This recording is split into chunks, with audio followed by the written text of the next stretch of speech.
Trustee Gale. Here. Trustee Holder. Trustee Kotinik. Here. Trustee Kukler. Here. Trustee McCarty. Here. President Livingston. Here, and with that we have a quorum. Mr. Clerk, would you lead us in the pledge? My pleasure. I pledge allegiance to the flag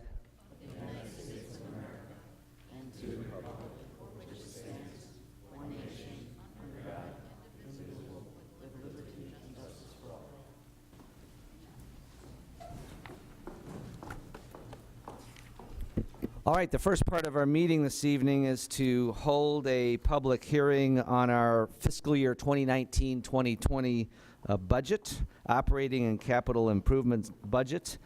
To this is a budget which we publish, and it is online, it is at the library, it's at the Village Hall, and when you see it, you'll see a 5-year budget plan. We actually only vote on the 1 year, the 1920, and the actual vote will take place at our regular board meeting on April the 22nd, 7:30. This is a budget that we take all the way down to the floor studs every year. We go through it line by line. The department heads go through it line by line, and we really do look ahead to make sure what we said we had done in the past actually transpired, and that our projections are on track for the future. We also have, as I mentioned, the capital side of this, and Ryan Gillingham, our Public Works Director, I might have you say a few words on that in a moment. Generally, so far, our expenses are down and under control through some cost-saving efforts, and our revenues are okay. They're a little soft here and there, but generally vibrant as it relates to the sales tax and other parts of our economy. What happens is Springfield used to give us 10% of the income tax, and in more difficult times for them, they're once again giving us 5% less of the share, which was set up basically back to the 1970 Constitution, so we have to make our adjustments. We also treat our pensions, our police and fire pensions, in this particular document, and we will be doing, I believe it's a 1.1% levy increase, so okay. We budgeted for 4.5, but we had some demographic changes in terms of our personnel that were favorable, and that allowed us to see a benefit. That can cut two ways. We also are making a 100% contribution to our pension fund. We got a very good set of questions, different residents, different trustees. The trustees all participated in the workshop that we have on a colder Saturday in March. Lou, do you want to do a synopsis of the questions? I see Tim Sheldon here. He was one who asked some very good questions, good commissioner. But just maybe from a point of departure on the general aspects of our budget and anything specific that you think we need to add, and then we'll ask Ryan to say a few words. Sure. I think generally speaking there was some questions regarding having our current revenues be sufficient to meet current operating expenditures. We have a planned couple of increases over the next few years in the budget, making sure that we were able to meet our obligations in terms of what our expenditures are for the years going forward, matching those with sustainable operating revenues. We have a couple of areas in the budget where we see some flexibility, some fluctuations due to building permits and some of the new developments that we've had, which resulted in some additional building permit revenues.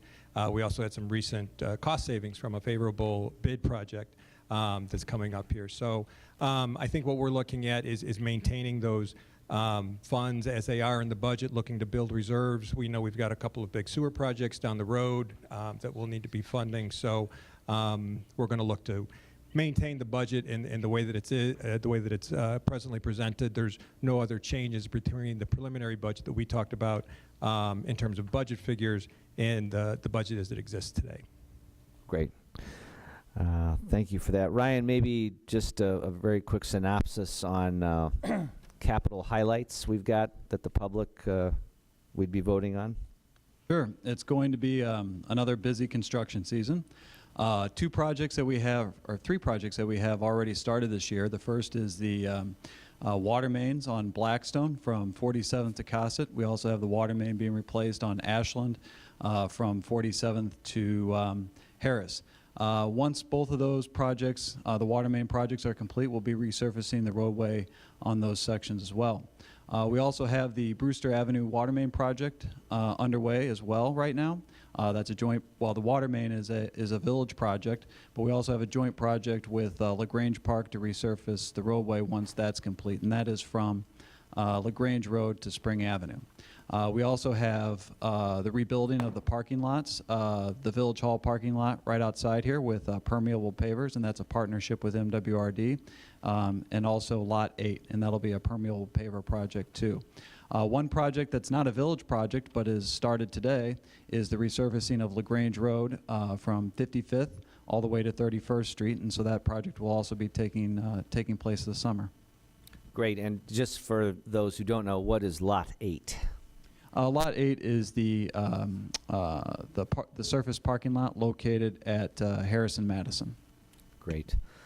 To the board, any other questions at this point, or members of the public who want to comment?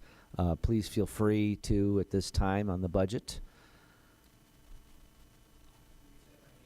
Welcome. Okay, no, I appreciate it. Glad you're here. My name's Tim Sheldon, and I did submit a bunch of questions, and I just wanted to say that I sincerely appreciate the board taking me seriously and responding right away.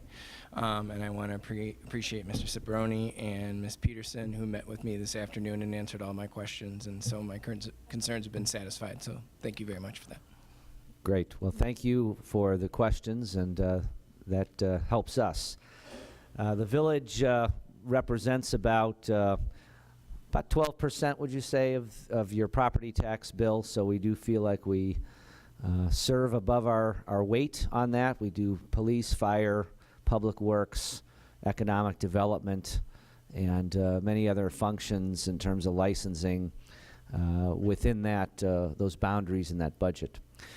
Trustees, any questions? We'll have the opportunity to discuss this, of course, again on the 22nd, but you're welcome to pose any questions beyond the 6-hour session we had in March. Dave, Trustee McCarty. Thank you, President Livingston. Not so much a question as just a quick comment, because I know every year as we look at this, the two questions that come back to me in my neighborhood are, how can you guys put this together so fast? And the reality is this budget is in process every day. The staff here works on it every day, looking at what they can save for next year, what's the most optimal way to spend it. And I really have to give them a lot of credit. If I learned nothing else 6 years on this, it's how hard our staff works on keeping this village affordable and running smoothly. And the second thing I always talk about is to not look at this budget as how much it costs you, but to look at how much value you get from this. When you look at all the services you get, for the average household, is about $1,500 is what comes out of your tax bill to here. Police and fire, the streets and sand, the trees, the so many of the things that come to us for really very little. I think it's just an amazing value for what you get in living here in LaGrange. Other questions or comments in the hearing portion of this evening? Thank you, Trustee McCarty. If not, we will close the public hearing, and Mark Birkeland, may I do that verbally, or is there any particular action? So we'll close that again April 22nd. We will have the budget document with us, and we will be acting on it at that time. All right, the next item on our agenda is a report. We have some business to conduct. Let's conduct that right off the top. We have an appointment to the Environmental Quality Commission, and that is of Lori Braun. And Lori has distinguished herself on the library board, as well as many other civic organizations in the community. The EQC has been a very active commission, thanks to the leadership of Trustee McCarty, and we were thrilled that Lori would entertain the idea of serving in village government from this post, and she is here tonight. Would you please stand and raise your hand? Welcome, welcome. And I would ask to the village board if you would consider this appointment to Lori. I'd like to move for the appointment of Lori Brown for the Environmental Quality Commission. And second. Thank you, Trustee McCarty. Trustee Kotinik, it's been moved and seconded for the appointment. Any questions on the motion? Seeing none, all those in favor, please say aye. Aye. Any opposed? The appointment is made. Congratulations and thank you in advance. First meeting is Thursday. Yeah. Talk to Tim, Sheldon, and others that are, yeah. All right, I've got a couple of announcements then. First of all, I want to offer my thanks to Commissioners Kotinek and Kukler. We met earlier this evening as the Liquor Commission to consider a liquor license for 2 new restaurants in LaGrange. Blackberry Market at 36 South LaGrange Road, which is the Bacino's property, and the Milk Stop at 700 West Burlington, which is the Circle of Stones, or Circle, what was it? Thank you, Circle of Stones. Both restaurants anticipate opening within the next few months. The Liquor Control Commission did approve those licenses, A2 and A3, and those will advance to the full village board on April the 22nd at our regularly scheduled meeting. Of course, we always encourage everybody to shop and dine locally, and both these applicants had many communities that they looked at, but really the vibrancy, the residents here that support their local businesses was a game changer, as both Trustees Kukler and Kotinek heard this evening.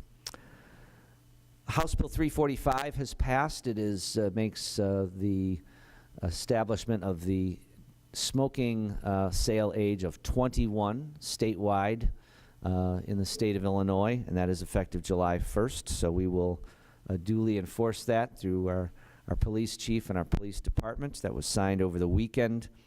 April is Alcohol Awareness Month, and we want to thank the Lyons Township, the Coalition for Drug-Free Lyons Township, for all they're doing in promoting this. This is something that's also very important to us. We've had good fortune in enforcing this and moving things in the right direction here, especially when it deals with teen alcohol consumption.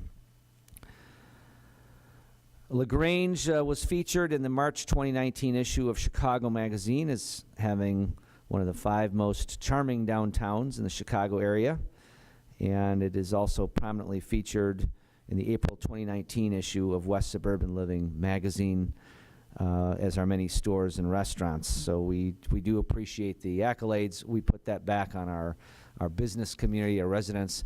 Charity Jones, our Director of Community and Economic Development, thank you for certainly being proactive and open to the many different businesses. Tomorrow I'm speaking and presenting to the West Suburban Chamber of Commerce on what's happening in our village with other local municipalities. That'll be at Plymouth Place at 7:30.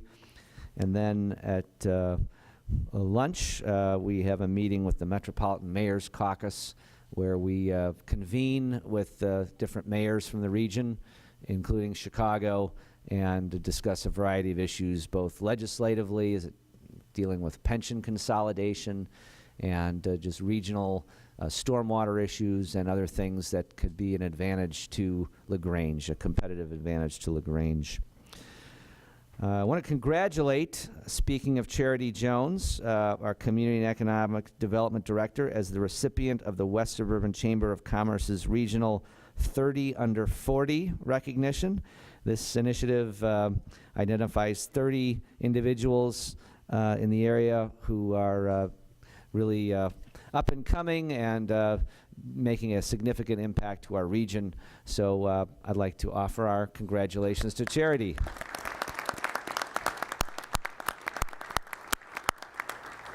would be nice to be 30 under 40 anything from my perspective. So congratulations again.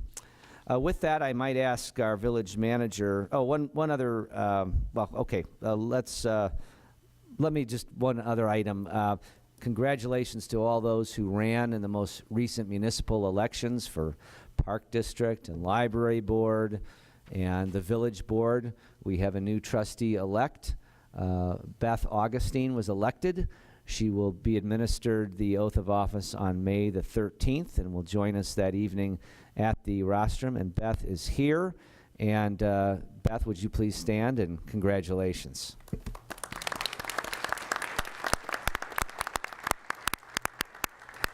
We'll have a long list for you when you get up here. Okay, I might ask Andre Peterson to provide a manager's report. Andre? Thank you, Mr. President. As Ryan Gillingham mentioned briefly, the village would like to advise residents and businesses that IDOT is planning to resurface LaGrange Road from 31st Street to Joliet Road, and that work is beginning this week. The project scope will consist of milling and resurfacing the existing pavement, sidewalk, curb and gutter, and drainage structure repairs. Construction is expected to occur throughout the summer with an anticipated completion date of September 2019, obviously weather dependent. Generally, the contractor will be working between the hours of 8:30 and 4:30 p.m. Monday through Friday. In order to construct the project, LaGrange Road will be limited to one lane in each direction during various periods of the project. The significance of these lane restrictions is that we anticipate traffic congestion along the roadway and surrounding area, especially during the early morning and evening commutes. We recommend that motorists select alternative routes to avoid the anticipated congestion. Parking on LaGrange Road will be limited during some stages of the work. Specifically, no parking notices will be posted in advance for activities such as grinding and resurfacing where parking may be limited. We do anticipate that street parking will be available in the evenings along LaGrange Road, however. It is recommended that visitors and delivery companies be notified of the impending construction, and the LaGrange Police Department will be monitoring for local and other truck traffic on local roadways. Please drive cautiously through the area. Also, in partnership with the Metropolitan Water Reclamation District, as Ryan mentioned briefly as well, the village will be reconstructing several parking lots in the downtown with permeable pavers. The parking lots included in the project are parking lot 8, the corner of Madison and Harris, and the surface parking lot on Harris Avenue, right behind us here, adjacent to the parking structure. This project is an environmental initiative to reduce the discharge of stormwater to the village's sewer system, and we anticipate that the parking lot improvements will occur this summer. Both projects will be coordinated with the downtown signature events, along with the LGBA, to reduce impacts as much as possible.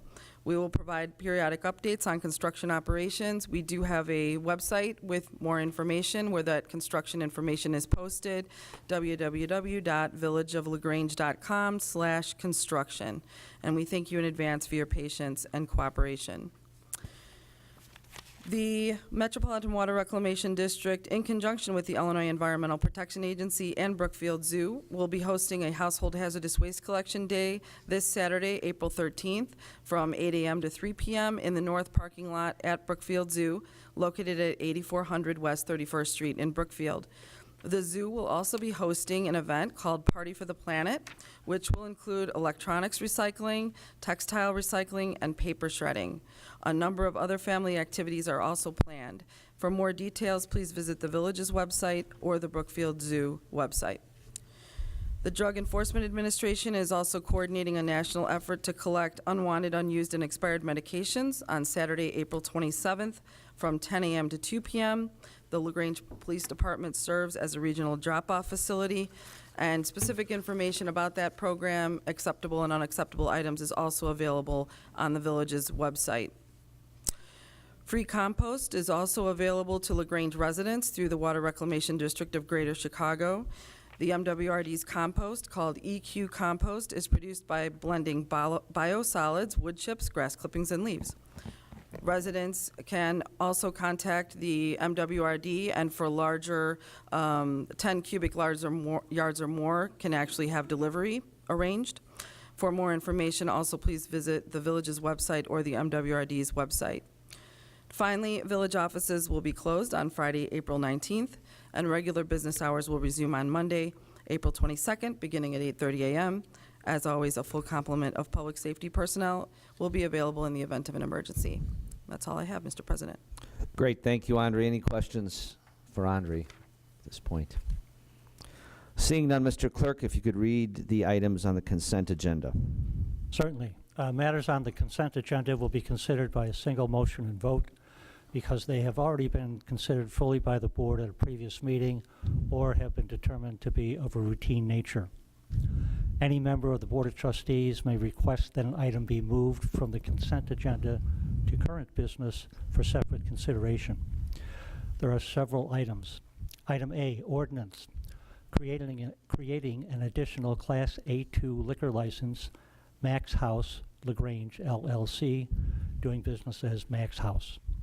Item B, professional services agreement extension, municipal engineering services. Item C, professional services agreement, A5 Inc. Item D, resolution, IDOT permit for work on state right-of-way. Item E, award of contract, fiscal year 2019-2020 and fiscal year 2021-2021, tree removal program. Item F, ordinance, disposal of surplus property, fire department. Item G, resolution, request to close LaGrange Road pet parade. Item H, minutes of the Village of LaGrange Board of Trustees special meeting, Saturday, March 9, 2019. Item I, minutes of the Village of LaGrange Board of Trustees regular meeting, Monday, March 11, 2019. Item J, consolidated voucher 190325. Item K, consolidated voucher 190408. Thank you, Mr. Clerk. And if you could read the items on current business. Certainly. There are two items for consideration of matters being presented to the Board of Trustees for action. Item A, special event, LaGrange Business Association Carnival.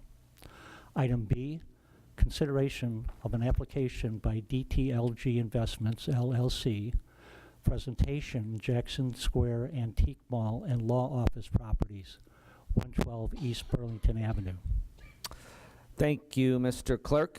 And with that, we will move on to item number 5, which is public comments regarding items that are on our agenda this evening. And I think what we will do is make that public comments on items other than the Jackson storage piece.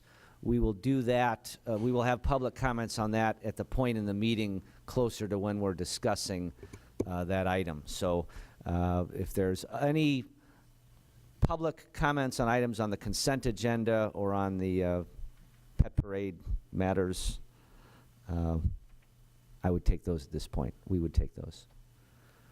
All right. Did not think so. So, item 6, consent agenda and vote. I move that we accept the consent agenda as presented. Second. Thank you, Trustee Holder. Trustee McCarty, it's been moved and seconded to approve the consent agenda. Are there questions or comments? I have a question. Yes, sir. Trustee Holder. Ryan, on the tree removal contract, again, towards Trustee McCarty's comments with regard to how hard these guys work to save us money. It's always the lowest bidder, and they go out to a bunch of folks to get us a great price, and we once again have that. But I'm curious why it's so much more than last year, because the last 2 years we've struggled with the Emerald Ash borer. Oh, I beg your pardon. I wrote my note wrong. It's actually less than last year, and that was my question. Are we basically done suffering from the Emerald Ash borer, or is that going to continue because we still have an inventory of ash trees? Generally, we are completed with our Emerald Ash Borer program. We had a separate line item in the capital projects fund line item specifically to keep track of the Emerald Ash Borer expenses. And so I think it was last year we completed that project, and so we closed that out and then shifted all of the funding and any tree removals back to the normal line items under Public Works. And so while we do still have a few ash trees out there and some that we're still, some white ash that we're still treating under our pilot program, we are complete with that program. Okay, thank you. No other questions. Thank you, Trustee Holder. Any other questions or comments on the motion? Seeing none, Mr. Clerk, roll call vote. Trustee Gale, Aye. Trustee Kotinik, Aye. Trustee Kukler, Aye. Trustee McCarty, Aye. Trustee Holder. Aye.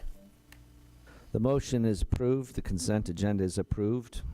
Item number 7, current business. Item A, special event, LaGrange Business Association Carnival, referred to Trustee Kotinek. Great, thank you, Mr. President. I'd like to present the LaGrange Business Association is requesting approval of their annual carnival, which is scheduled to commence May 31st, 2019. The carnival, as conducted in the past, is to be held the same weekend as the Pep Parade, which is May 31st to June 2nd, 2019.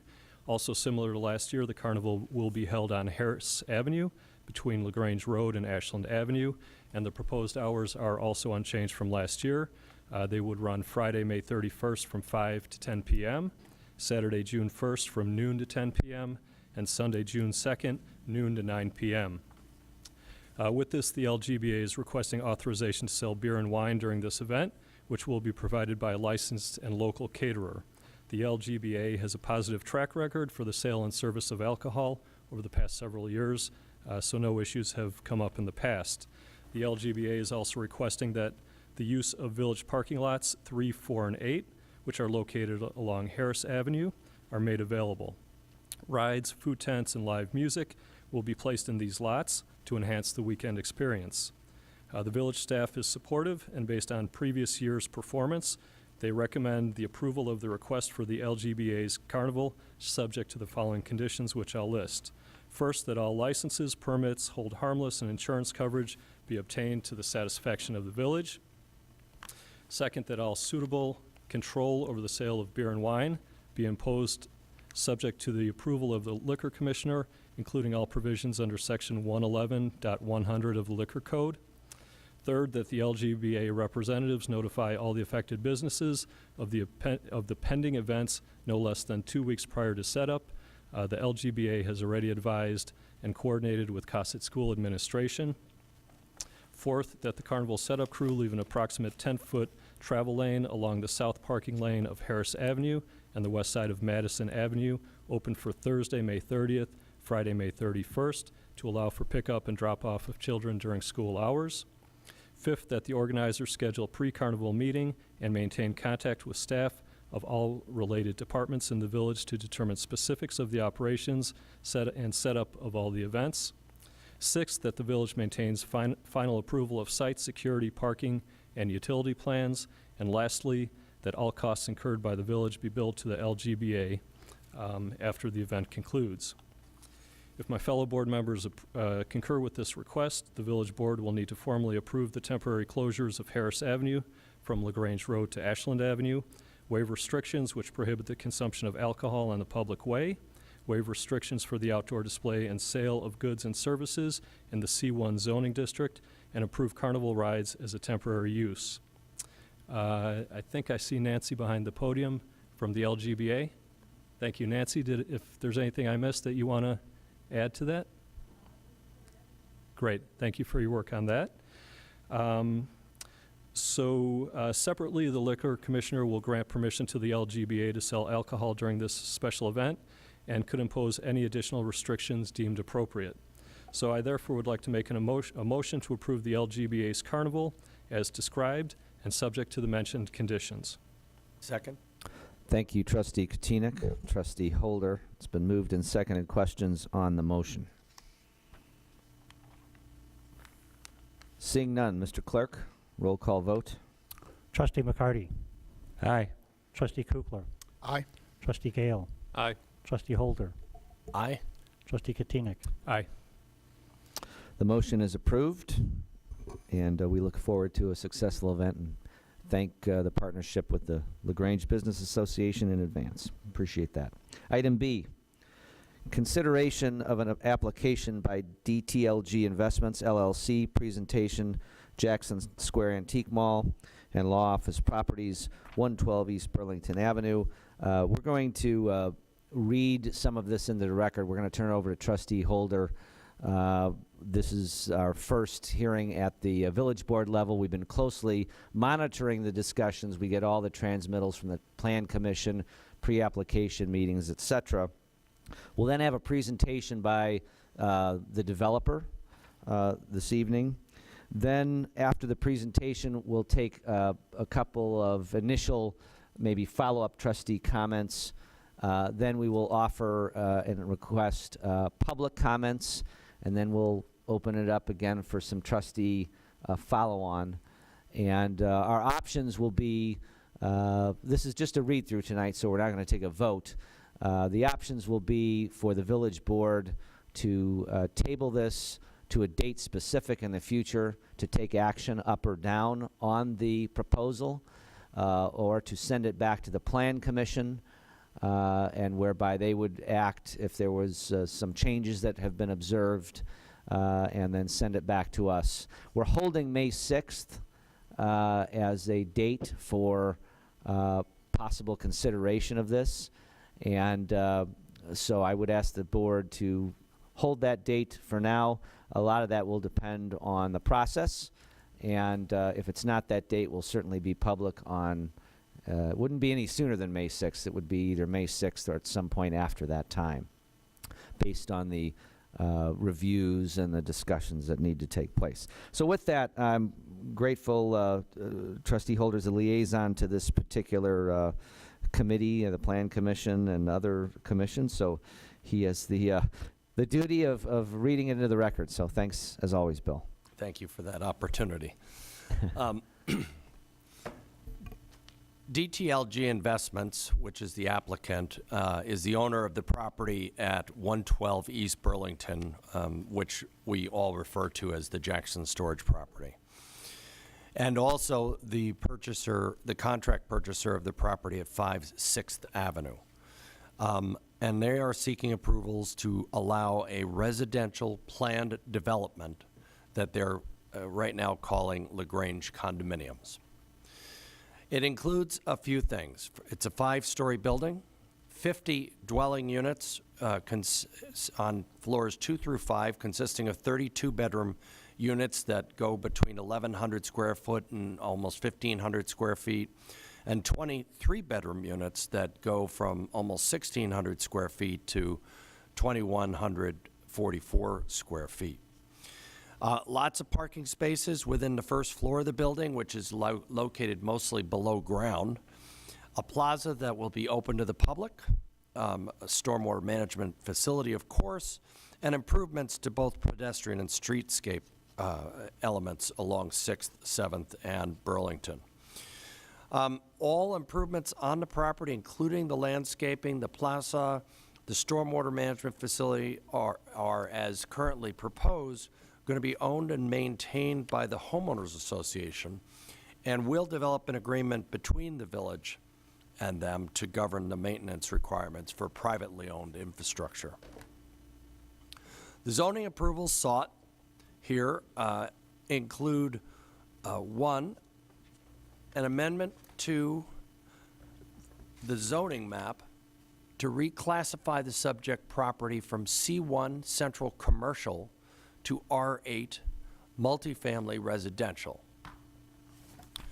2, an amendment to Article 4, Section 4-110 of the Zoning Code, you all know that one, to reduce the minimum required lot area per unit from 910 square feet to 740 square feet for planned development in the R8 district. 3, a planned development, they're seeking approval to be a planned development and also to get a special use permit, and finally get approval for their site plan, which has been modified since it was at the Plan Commission, as President Livingston mentioned, to be more, follow up on some of the suggestions made by both the Plan Commission and also comments that were made by the community in those hearings. This whole process started on August 24th of last year.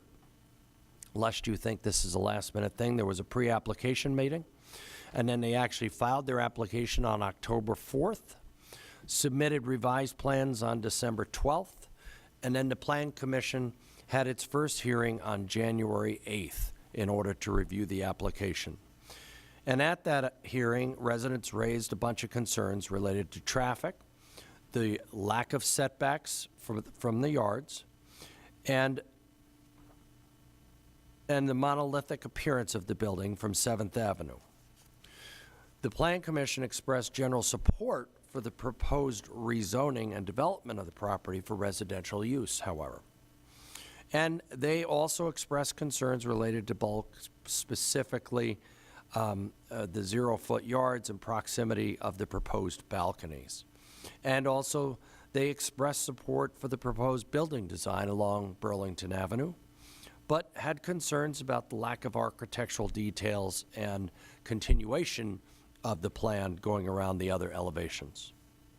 So that hearing was continued to February 12th, and at that hearing, they revised a bunch of the plans to be sensitive to some of the issues that were raised, and came a long ways towards there. Residents still express concerns related now to new things, including the demolition of the existing Jackson Square Antique Mall building, because it's within the historic district, and of course our historic district is on the National Register of Historic Places. The applicant has restated their position that certain elements of the building would be salvaged for use within both the proposed building or the Grange Historical Society, and they intend to install informational signage in the proposed plaza describing the history of the original building. And in addition to that, they're going to contact the State Historic Preservation Office.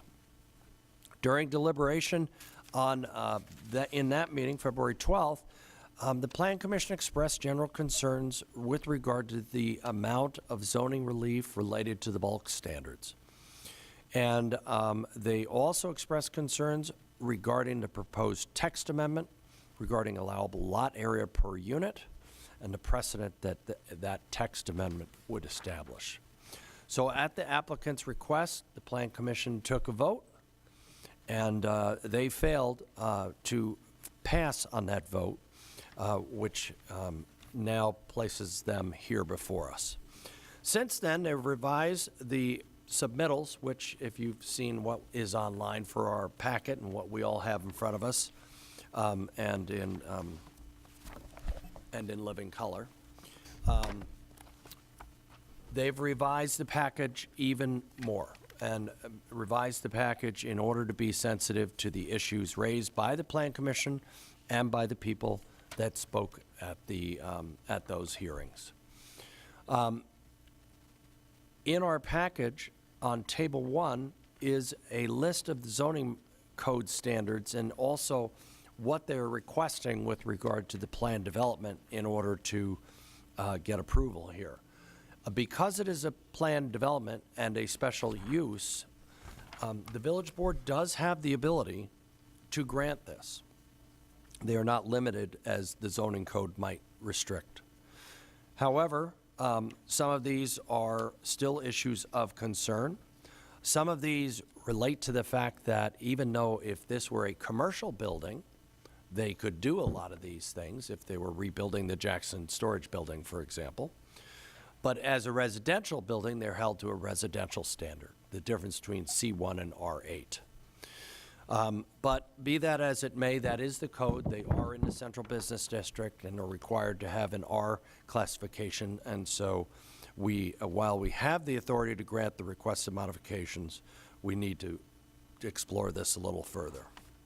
So in our package here is a lot of discussion with regard to the setback from the north and south property lines, which they have changed. The applicant has changed. The building elevations and materials, that's also been changed. The lot and building coverage, that's a matter of discussion still. But I will note that the lot and building coverage descriptions are based in part on the largest surface area the largest surface area is the garage, and it's almost all below ground. So I don't think that's quite appropriate, but it's still an issue that we need to discuss. And also the lot area per unit. I'll note also that in our LaGrange comprehensive plan, we have designated an area within a quarter mile of the 2 railroad stations that we refer to as the BNSF corridor. And one of the comprehensive plan's key recommendations for that area is that we want to promote high-density residential characterized by multifamily buildings in a condominium format. So buildings with shared lobbies and centralized parking facilities, and structures that are 4 or 5 stories, so that we can help populate this area proximal to the train and proximal to our central business district.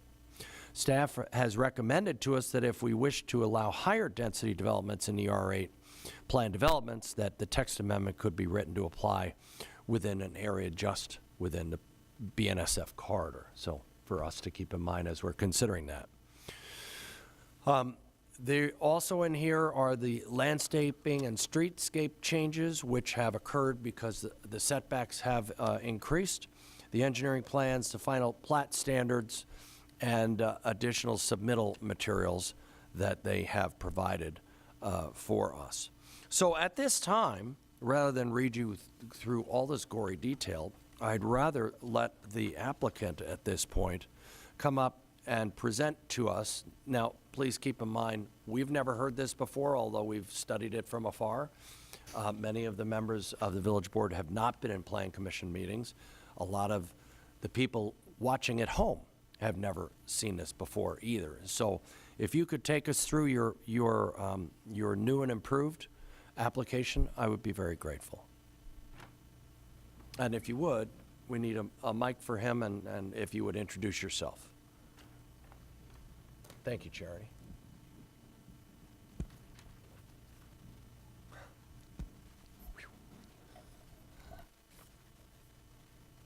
Evening, Village President and trustees. Good evening. My name is Vincent Mancini. I'm an attorney with Fornaro Law, 1022 South LaGrange Road, LaGrange, Illinois. I represent the applicant, in this case, DTLG Investments. This has been a process that has, I think, resulted in a phenomenal project for this village. It has taken since August. We sat down originally. The building hasn't changed greatly. We came with a pretty good building, but this process has made this building even better. This is not a 4-square brick building, typical condominium development that the village may have seen in the past. This is an architecturally significant building.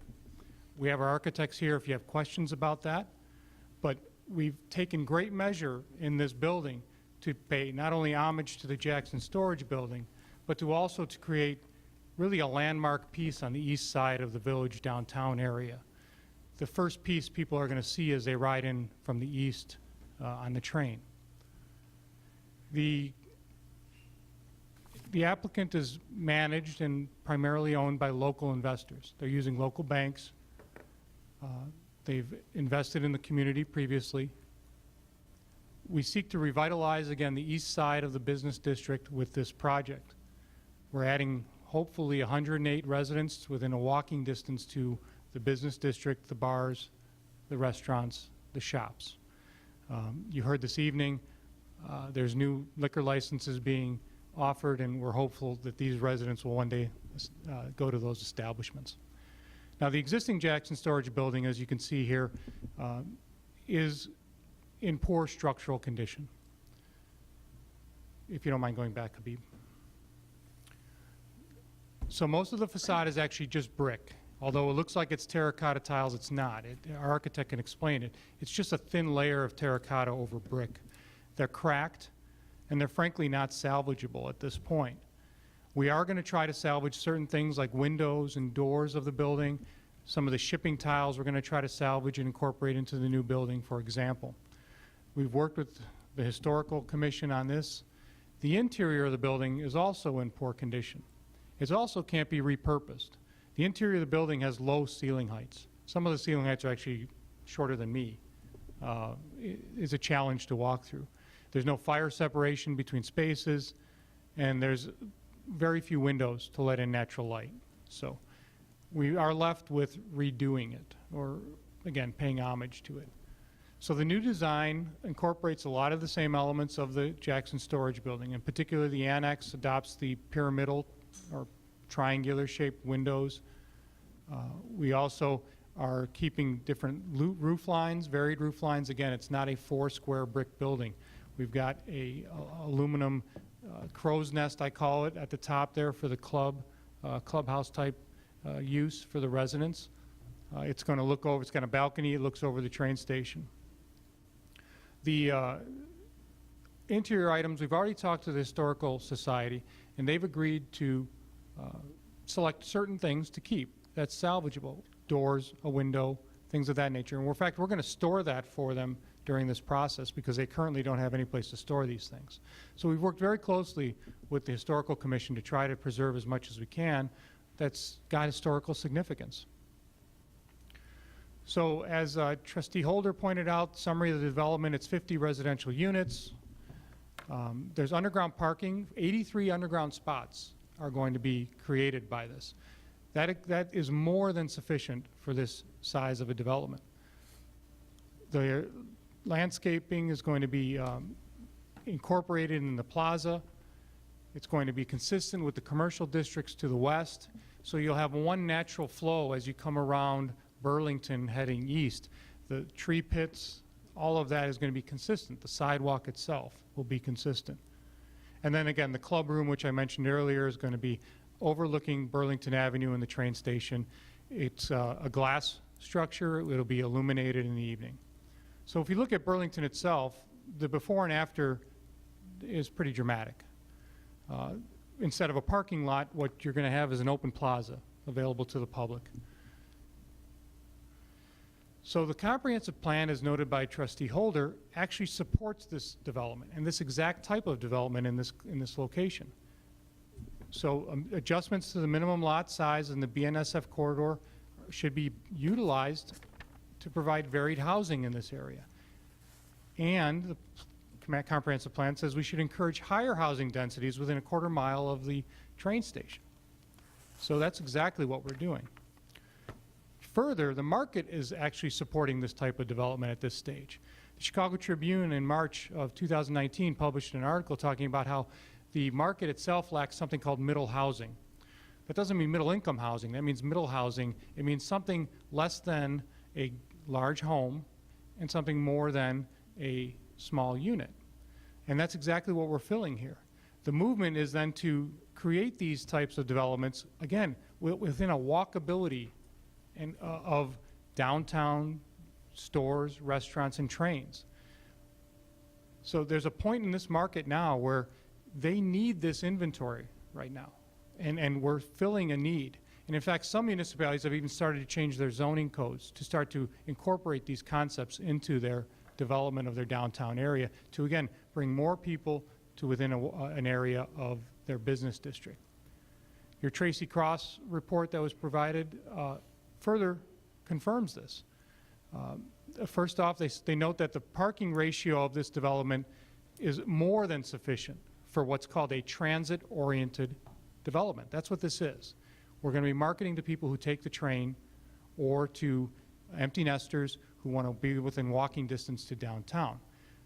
What that then impacts, it doesn't impact traffic. As our traffic study points out, they're talking about 4 to 5 more cars at a peak moment in traffic. Go back, Habib. So this is, Tracy Cross called this a viable development opportunity and with adequate demand for this type of construction. And there is no direct competition right now within the area for this type of development. So we feel like we've really given something wonderful to the village in terms of a landmark, architecturally significant building that is in need in the marketplace. In this regard, we're going to improve the public walkway. We're going to include sidewalks, street lights, tree pits, all that are consistent with the downtown LaGrange business district. The improvements to the corner of 6th and Burlington. 6th and Burlington, we've heard from the residents they said it's a very difficult place to turn. So with village staff's help, we've agreed and we've created a bump out at that corner, a pedestrian bump out, along with removing parking on Burlington to create more visibility for traffic that's turning either eastbound onto Burlington or westbound onto Burlington at 6th Avenue. In addition, there's significant water management improvements. This property right now pours a lot of water into the system. And we'll look at a chart in a little bit, but it's greatly enhanced by the development that we're proposing. Again, we're using permeable pavers too in the plaza. So a lot of things you've already addressed this evening are being incorporated in this project as we propose it. Meanwhile, we're preserving as much as we can of the historical nature of the building. So the plaza itself, again, permeable pavers, there's a water element, there's an art nook, all kinds of landscaping, benching. Again, what you're trying to do is incorporate the east side of the village into the downtown district by funneling pedestrians, residents towards the business district. Again, streetscape improvements include the bump out, which I show at the top left corner. In the middle, we've got pavers within the sidewalk to, again, fit the downtown model. The arrow to the far right shows benches and other trash cans and things of that nature, which will be incorporated in this, again, to create more walkability for this development. In addition, we've listened to the Plan Commission and we listened to the residents, and we've pushed back the 6th Avenue building a good 10 feet off the property line. That would then incorporate a landscaping area, as you can see on this picture, in front of the building. What we're running into is the actual parking garage is to the property line, but it's underground at this location. And Trustee Holder mentioned that in his description. It's actually causing us to be penalized because the way the code is written, it considers the full scope of the underground garage as being the footprint of the building for purposes of coverage and bulk requirements, when in fact the actual building has a 10-foot setback from the property line. No one's going to see the parking garage. It's underground. The stormwater improvements, as you could see on the far right column, you look at the 2-year, 10-year, 50-year, and 100-year, it's thousands of percent better in terms of the water runoff that's currently occurring. This current development, if you haven't driven by it, doesn't have much open space. It just pours water into the system. Will improve that 1,000-fold. We also listened to the neighbors. 11 South 6th made a strong presentation at the Plan Commission the last time. They raised concerns about the space between their building and the proposed building.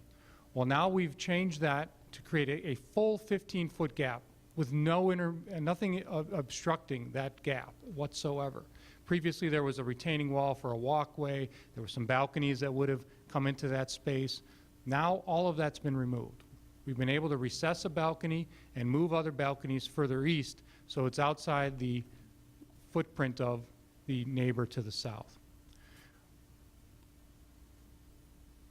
And then again, the sight lines was a big issue that they brought up, and we're improving that with the help of village staff. So if you get a quick look at the 15-foot setback, as it stands now, it's a full green area between the buildings, 15 feet of green area. The units themselves, there is a recessed balcony in the middle unit on this picture, unit A1. But otherwise, there is nothing that would interfere or come into that 15-foot gap. We're proposing planters, a little walkway that leads to a staircase that's required under code, and otherwise natural green space between these two buildings. Here's a view of what it looked like before. So to give you an idea, Mr. Joe Cool in his sunglasses there is standing on a walkway, and there's a retaining wall that is on the property line. There's a staircase bump out. There's some balconies which extend into that 15-foot gap. Now, Joe's back, and Joe's got a clean 15-foot gap between the buildings, other than some trees. Can you tell me where's the lot line? Yeah, if you go back to the last picture, oops, one more. Okay. So that the retaining wall is the lot line. So the condominium building that's existing is how far from the lot line? 5 feet. So when you say 15 feet, it's 5 of their feet and 10 of yours? Yeah, the gap is correct, including our 10 and their 5. So go to the next one. So then again, we've pushed the balconies back past the building. We've created greater space between the buildings.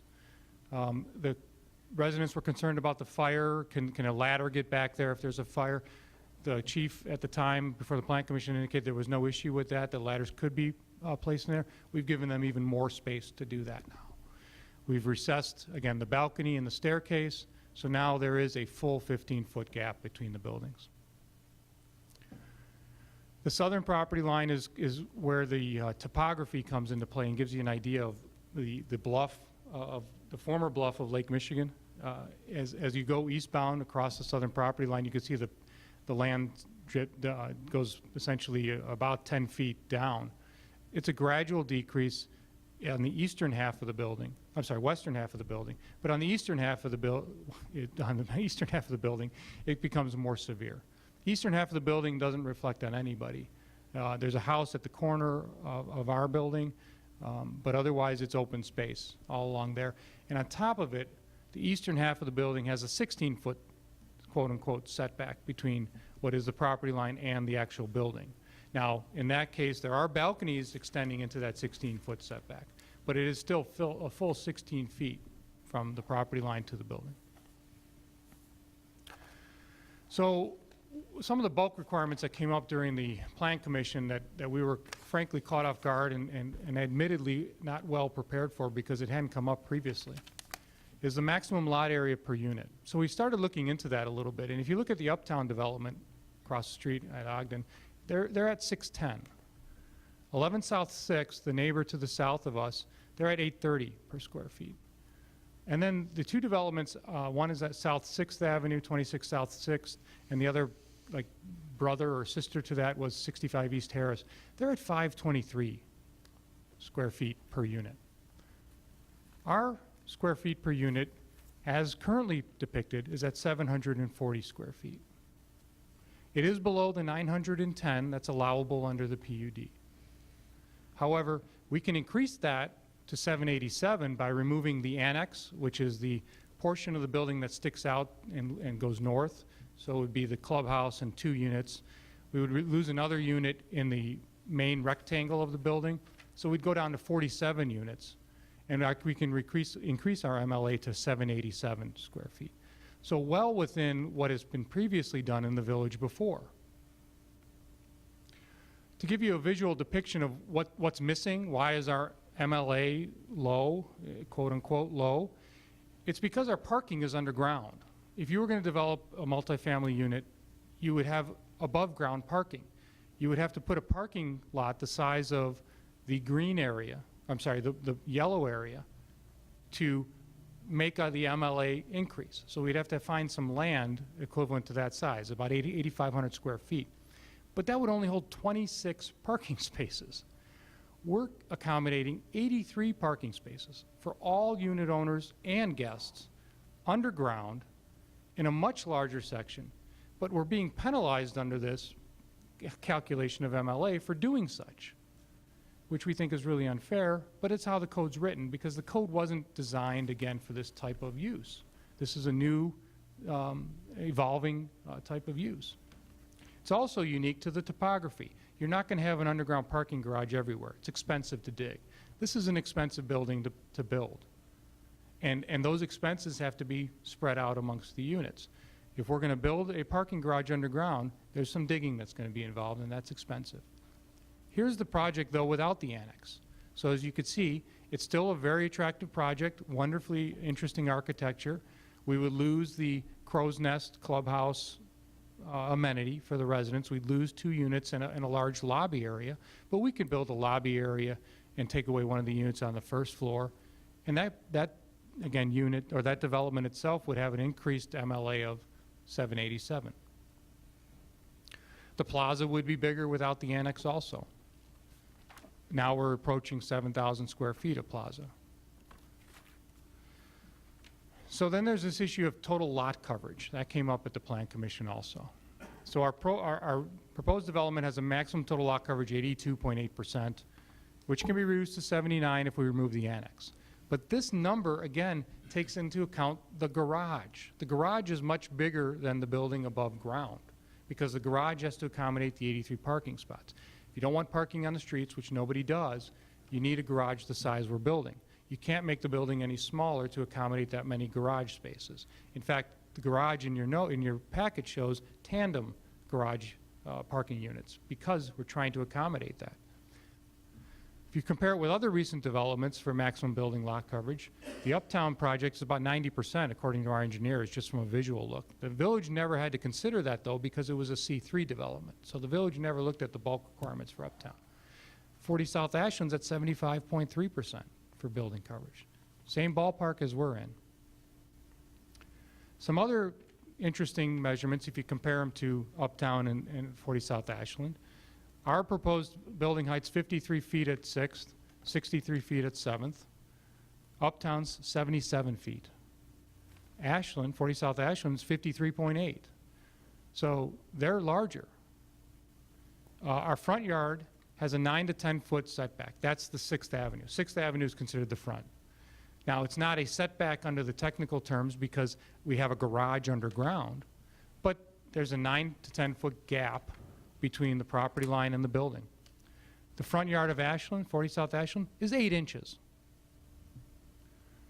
The corner side yard, we have a plaza. The annex does go to the property line, but otherwise, there's a plaza that's almost 40 feet deep. The corner side yard at 40 South Ashland's 11 feet. If we remove the annex, then we have almost a 50-foot gap between the property line on Burlington and the building. So if you look at the big picture, as you compare all of those measurements that we discussed, I've highlighted some of the significant ones that have come up. The Uptown project was limited to 5 stories and 70 feet. Well, it blew through that. It's 77 feet tall and 6 stories. It was limited to a maximum lot area per unit of 2,000 square feet. It's at 610. And the maximum building lot coverage is approximately 90%. So our development and the bulk requirements that have been discussed at the Plan Commission are not far off from what this village has previously allowed. In fact, it's better than some of them. So we've also had to discuss parking and parking on Burlington. Well, that's how it currently looks today. Again, you know, the antique sign, everyone knows that building. Here's what parking looks on Burlington on a Friday evening at 6 o'clock. There's plenty of spaces to accommodate this development. Even though we have residential parking underground, we have guest parking available underground. If there's more, if someone's having a party, there's plenty of parking on Burlington on a Friday night at 6. This is the view of the current development from 7th Avenue. It's essentially a driveway and dumpsters and parking and trucks.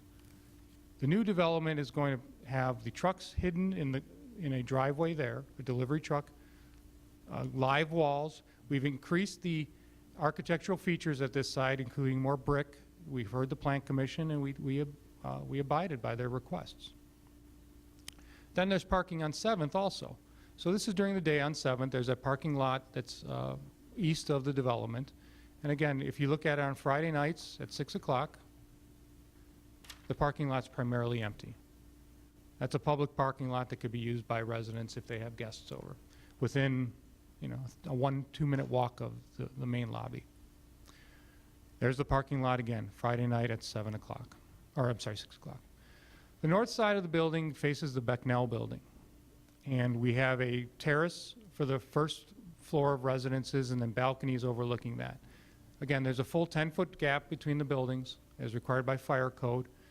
And that 10-foot gap would have to be honored should Becknell build upwards on its own. At this point, Becknell is proposing to put this rooftop gathering area, and that's kind of how it would look from the gathering area looking at our building. Not too obtrusive. The other issue is delivery trucks. Everyone asks where the delivery truck's going to park. Well, we've provided them a place to park on 7th. But right now, they're parking on 6th Avenue, right on the street, and they're delivering to your business district on Grange. They're pulling a cart. and walking over to LaGrange. They could use our delivery area, and they could be off 6th Avenue if this project is constructed. So we've listened, and we've worked diligently with staff to try to accommodate as much as we could and try to address these issues the best we can. Again, we're dealing with a building that has to have a certain size footprint. In order to have the parking off the streets and underground, the building has to be just so big. But by working these setbacks in and creating these gaps between 6th Avenue and our neighbor to the south, we feel we've created a lot of space between these buildings and made the bulk requirements less overburdening to the neighbors. As Trustee Holder pointed out, a commercial district could be built to the property lines and 45 feet tall. Well, we're not interested in doing that. We're interested in doing something much nicer, something that's going to be a landmark building for this village into the future. So I guess if you have any questions, we have the team here, we have the designers here. We can answer any questions you may have. Great, thank you, Vince. That's we wanted to run through that, and what I think we will do is take a follow-up, maybe 2 or 3 follow-up questions from trustees, then we'll open it up to the public. And just broadly, 2 things. One, we don't take either this investment for granted. So you've got a local group of investors that has produced an aspirational development. We don't take that for granted. We are hungry and competitive in LaGrange, and we know that this investment can be made other places. So we appreciate that.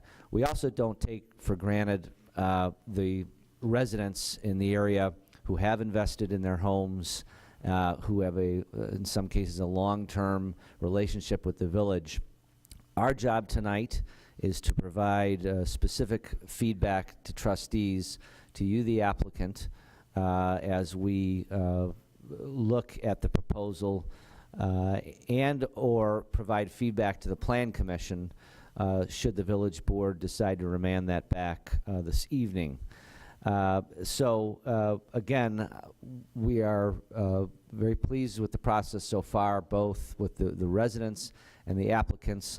Sometimes it takes a long time. We've had a busy agenda here in LaGrange, nice problem to have, but now we get on with it. We need to make a decision here for both the public and the applicant, and we will do so. That is coming. So with that, perhaps I would open it up to any trustees for initial follow-up questions of Vince and the team, and we'll take it from there, and then we'll go to the public side. Trustee Gale, and Trustee Gale, thank you for being attending a few Plan Commission meetings in your liaison role as well. You're welcome. Thanks, and Vincent, thank you for the presentation again, as you've made several times. So appreciate that. I had a couple questions for you, and then President Livingston, okay to ask some of the staff too? I don't want to gobble up a bunch of time. So, Vincent, what were you mentioned? I'd missed it. You went through it too quickly for my slow mind. You mentioned a few properties that had the smaller MLA. I missed those. What were those? Sure. So the neighbor to the south, 11 South 6th, has an MLA below the 910. It's at 830. Excuse me. There's 2 other developments down 6th, or 1 other development on 6th Street, 26 South 6th, has an MLA of 523 square feet. And then... Okay, got it. All right. No. And then it's got a sister building on Harris. It's similar. It's kind of a condo. And again, it's 523 square feet on Harris. Okay. And then the Uptown project at LaGrange, the residential section is 610. Right, I knew that. And so what was the one on Harris? What was that address? 65 East Terrace. Oh, okay. I can't see it. It's I'm below sorry. the dais. It's okay. It's not your fault. No. It's 65 East Terrace. I think the 26 South 6th and 65 East Terrace were developed simultaneously around the same time. Okay. They kind of they surround the corner of 6th and Harris. Right. Okay. Thanks for that. Then my only other question for you mentioned there was a graphic you had up there. It was like green and black, and it had like a 90% for Uptown. Yeah, What was that one? Was that the That was lot- maximum lot coverage? that was lot coverage, Yeah. okay, versus building coverage. Okay, Correct. so that was just lot coverage. Okay. Correct. Okay. Yeah. So and thanks for that. For staff, I had a few questions, unless, well, I'll go ahead. So Charity, a couple for you. One is I've heard it repeatedly about the building going up, a commercial building right to the lot line, but a residential project has to have that setback. Why is that for commercial versus residential? Well, the commercial district really is the principal zoning in our BNSF core area. Most of those properties are zoned commercially, so I would imagine that it's related to that. It's also, in our commercial district, we allow not only single-story commercial development, but mixed-use developments where you have commercial on the first floor and residential above. Okay. But is there some reason why you want residential to have space for people, for safety? Is there anything more to that, or is it just we're trying to maximize the commercial space? And I'm asking more on like a high level, about why you have space for residential versus less. So for there's commercial. R8 that exists throughout the village of LaGrange, not just in the more dense, walkable TOD area. So I would imagine that the R8 standards are written to apply broadly throughout all R8 zone properties in the village, some of which may not be appropriate for a higher density development and would need the additional green space either as required as of right or under the flexibility allowed through a PD. Okay. And then staying with you since you have the microphone, that BNSF corridor, unless, Mark, did you have? You're looking at me like you might have something to add. You don't have to. For that BNSF corridor, I'm just checking off to make sure I've got it right. The 14 South Ashland project, that's in the corridor, right? 14 South Ashland, yes. Yeah, the one that's right. Yeah, it's right by the tracks. Correct. I presume. Yep. All right. Uptown is probably? I believe so, yes. Okay. And then what about the One North Beacon in that triangular? Yes. Okay. All right. One more for you. So for the property line, if we set it at 6.5 feet or whatever, for the garage is like 6.5 and then the building steps back, I don't think the petitioners would do this, but if we say 6.5 feet is where they can put the basement, could somebody eventually come back later and say, well, great, I want to bump the building out to that line? Is that possible or The how does ordinance that- would approve the specific plan development Okay. plan set, just like we did recently with Mason Point, where there is a particular plan that's being approved. Got it. So all right, so it'll have the setbacks or the step back as part of it. All right. All right, and then Ryan, you're not getting off the hook. Can you just explain the water retention? I went and looked through the plans, and I know there's going to be a water retention thing underneath this building, and it's going to greatly reduce any runoff, but I couldn't quite identify it. Do you know how it's going to work? Sure. So it's going to be similar to the Uptown project where the detention exists below the building. So essentially, the site is going from having no stormwater management to having stormwater management. So developments such as this provide a significant improvement for stormwater management and the impacts on our sewer system. And then I'm picturing it in my mind. Is it just like a big tank underneath the building? That's correct. It's usually a square concrete vault below the building. Sometimes the challenges with building them have to do with the elevations. Obviously, our combined sewer system's at a specific elevation, so you can't go below that because you want it to flow by gravity. So that usually sets the elevation for where it can be constructed. Okay, great. And actually now, Charity, I remembered one more question. One of the things that petitioners have mentioned repeatedly that I've heard is about the requirement to hit the parking. Do we have the ability, could they ask for a variance with respect, or a text amendment or anything with respect to that and say, okay, we want to put less parking in? Sure, Is they that could seek relief for the parking requirement under the plan development. Okay. Thanks, that was it. You guys are done. From me. For now. Thank you, Trustee Gale. Other initial questions, comments? Trustee McCarty? Thank you. Following up on the commercial versus a multifamily, because it is currently zoned as C1, and in the C1 allow lot line to lot line so that it's consistent with the other downtown buildings, and to create that pedestrian wall and the pedestrian feel of our downtowns.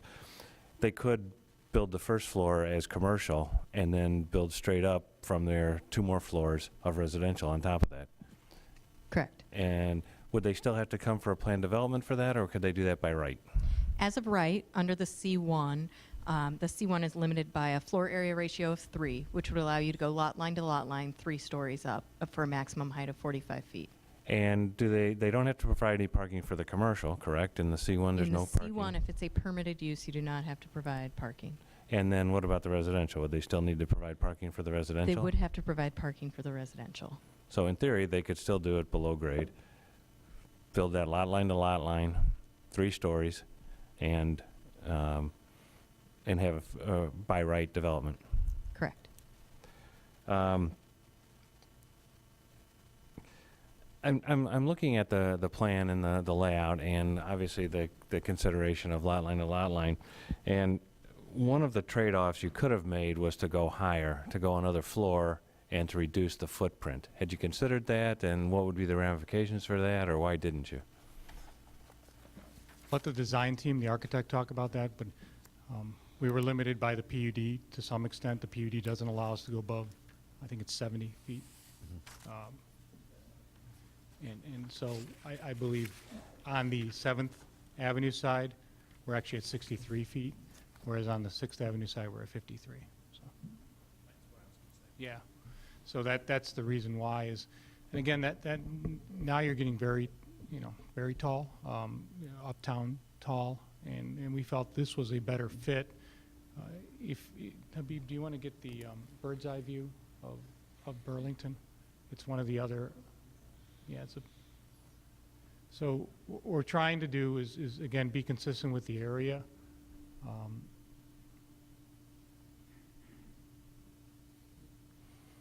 Yeah, that's it. So if you look right now, this picture is looking eastbound.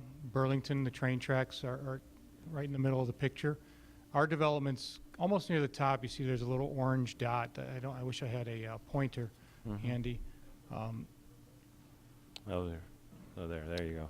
So that's the Jackson Storage Building right now. If you look at the developments surrounding the area, they're all built to the property line as you go up LaGrange, you go eastbound, or you go westbound on Burlington. So we felt it would be better to try to be as consistent with that, but yet create some open space on Burlington, again, to accommodate a walkability feature. We want traffic, foot traffic, to go to the train station, to go to the restaurants. I misspoke earlier. They're not bars, they're restaurants. Sometimes I might only be looking for a bar, but the restaurants and the shops, we want to create that walkability feature. We want to pull people that direction. And this development allows us to do that without going right to the property lines, as some of our neighbors clearly do as you go up and down Burlington and up and down LaGrange. Charity, you may know this, I don't know what the official name, the Trader Joe's condos.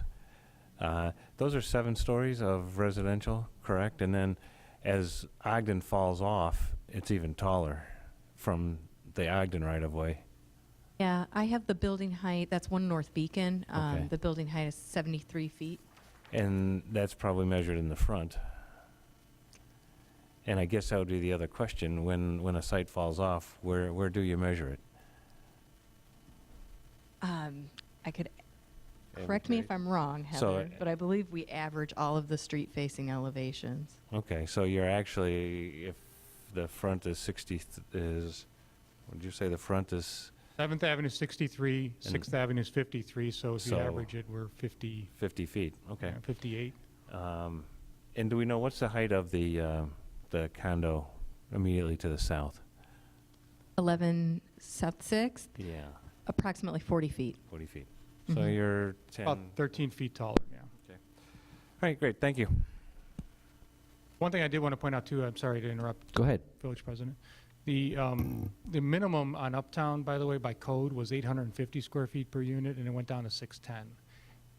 I didn't point, right, of the actual unit. It was supposed to be a minimum of 850. So we're not even close to that, with 1,100 square feet as our smallest unit, up to 20, almost 2,200 square feet as our biggest unit. So I just wanted to make that point. Maybe one more initial question, and we'll ask for any public comment if there. Trustee Kukler. Yeah, if somebody else wants to go first, that's fine. Okay. A couple of things. First, thank you. I do appreciate anybody that's looking to invest in LaGrange. I also think LaGrange is a great community, and we have a lot to offer. So I don't think, and not that anybody suggested we would, but we need to take anything that comes our way. I've also, for a little over 25 years, owned a condominium and still own a condominium in 26 South 6th. So I'm very familiar with that development, which is the one that you referenced. And just so everybody knows it, I guess.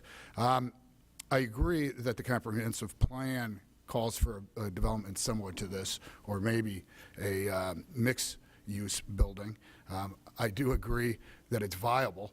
I think that it will sell. I do appreciate that, and think it's mandatory, quite frankly, about the water runoff.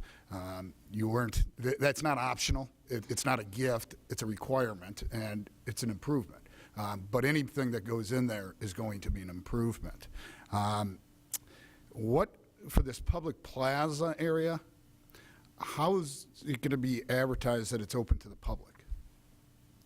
Well, there are no restrictions, first off, to access. There's no gates, there's no doors, there's a ramp that comes off 6th for handicap accessibility to it from the corner, again, the redone corner, the bigger corner at 6th and Burlington, to help pedestrians. In addition, there's staircases that lead up. There's going to be the water feature, there's benches, all of the things that welcome people to sit there and enjoy the day. There's an art nook in the corner that's going to have some of the references to the historical nature of the building. So other than putting, open for business or something like that, there's nothing of that nature, but there's nothing restrictive either. In my sarcasm, I would say, when I'm hosting my family reunion there, will we be using your restrooms and things like that? Yeah, but in all seriousness, if you're going to claim it's public, I think there should be a sign that says open to the public this many hours. I don't think that the way it's designed right now would signal to people, feel free and come and sit on our property. And I don't think that's unusual. I think most developments like this don't really want it open to the public. And if you're going to say it's open to the public, I think it's something that the public should be informed about. Yeah, we have no problem with that. We've been on record since the beginning that this is open to the public. It's been in the newspapers. It's now on live TV. It's open to the public. It's intended to be, and we could put a sign. That's no problem. And then lastly, for me, and I've spoken to people about this in the past, I'm very concerned about going past where we've pushed the envelope on other properties and other developments, for the reason that this development, you as every other developer that's come before, always says, well, you allowed it in this building, you've allowed it at this building, you allowed it at this building, so you should allow it at mine. But if we push that envelope farther, the next guy just wants to push it farther and push it farther. And I definitely don't want to cherry pick, well, we comply with these 3 buildings except for one element, and we comply with these 3 other buildings except for one element, and when we put it all together, you don't comply with the zoning code on any element. And so very generally, that's a concern that I will have going forward. I think if you look at the numbers, you'll see our project complies with more of the bulk requirements than the Uptown project and 40 South Ashland. Right. So we're actually better than those developments in terms of some of the measurements and setbacks. Yeah, and just again, I don't doubt that, and I don't want to debate with you right now, but if what I'm hearing is you're better on some of the elements than Uptown, that's not really what I'd be looking for. I'd be looking for, I'm better than all of the elements in Uptown.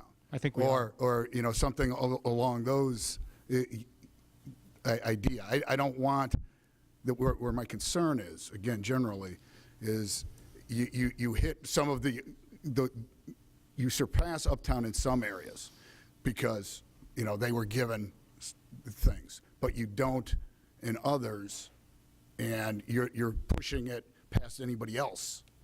That's where I don't want to go. I'd rather keep a hard line on what we've already done and go in within that, generally speaking.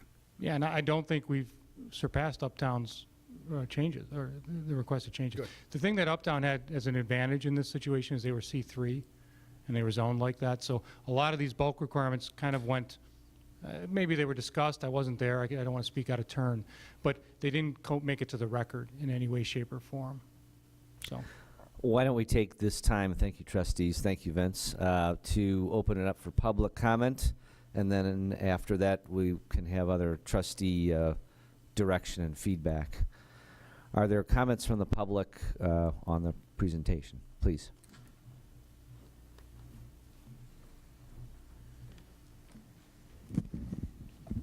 Not quite as tall, so I have to adjust this. Hopefully. Okay, I'm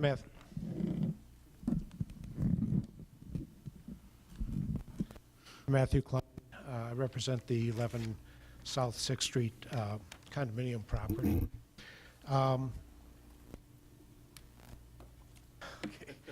Matthew, before we do, can somebody maybe just tweak that microphone just a little bit up? That would help. Okay. Oh, hey, great. Thank you. I think I got it. There we go. Initially, I want to say that my clients understand and largely agree that residential use of the Jackson Square property is appropriate, that it is going to be a relatively large project, that it is going to be beneficial to the community and beneficial to downtown LaGrange. That said, it's designed to put 10 pounds in a 5-pound bag, the original plan, and now they've improved that. These are improvements that they've made over the last several weeks. We just saw most of these plans. I believe we received them Thursday, so we haven't had a full time to respond to these, and even if it is assigned to the Plan Commission, we wouldn't have a full amount of time to respond to it if it was for hearing tomorrow.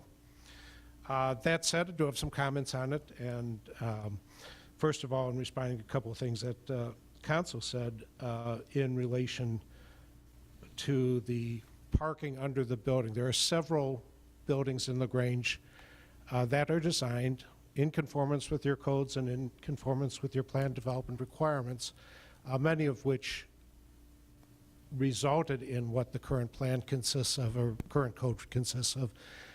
The 2 buildings on 400 of Burlington, they have parking on the first floor. It's not underground, it's not below grade, but it is first floor parking underneath the residential units of the building.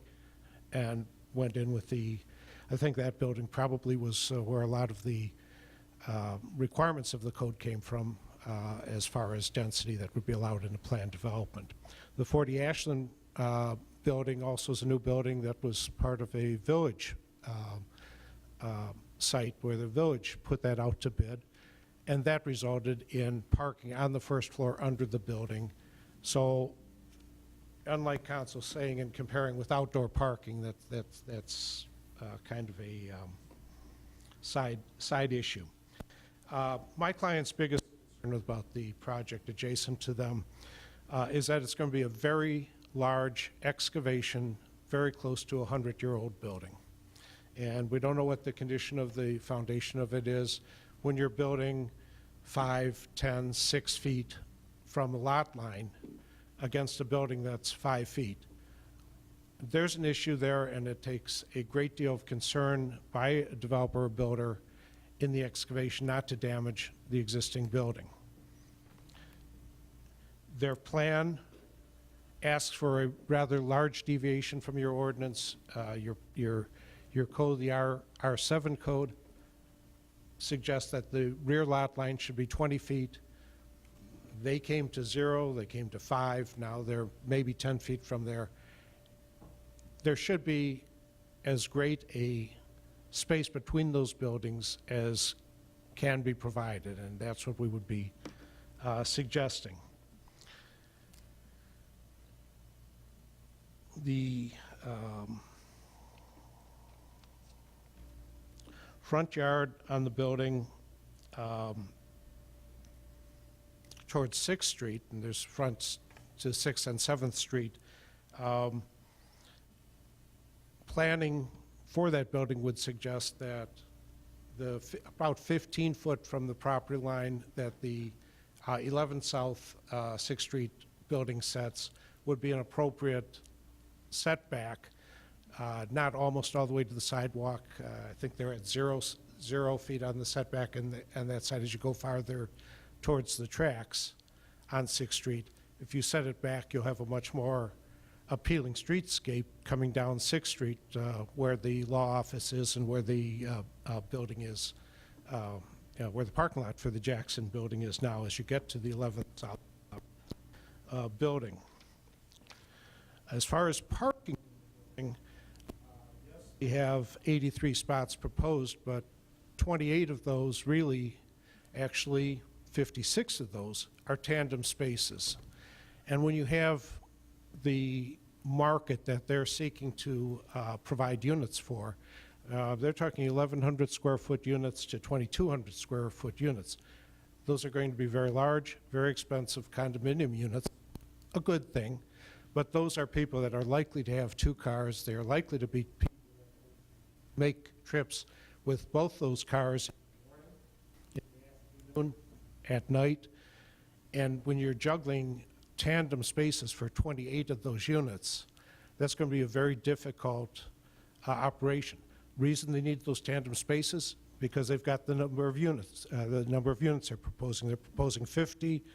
Your ordinance suggests somewhere in the order of 33 to 40 would be what your planning documents and your plan development regulations would suggest be the most density that they should end up with. We're not saying that residential is inappropriate. Again, we're saying we're in support of residential use of the property.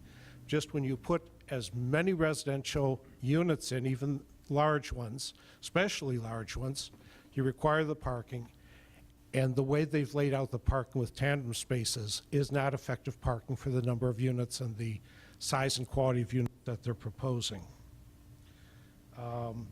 Again, the parking beneath the building, the 400 Burlington, 2 buildings there, the 300 Burlington, I guess it's actually 40 South Ashland that the village was involved in to the east of the police station. Those all have the first floor parking plus outdoor parking on both of those buildings. And the new building where the funeral home used to be also first level parking. So that is not something new to the village. That's not a justification for decreasing the square footage per unit in order to get parking below the building. The village already does that under the regulations that you have.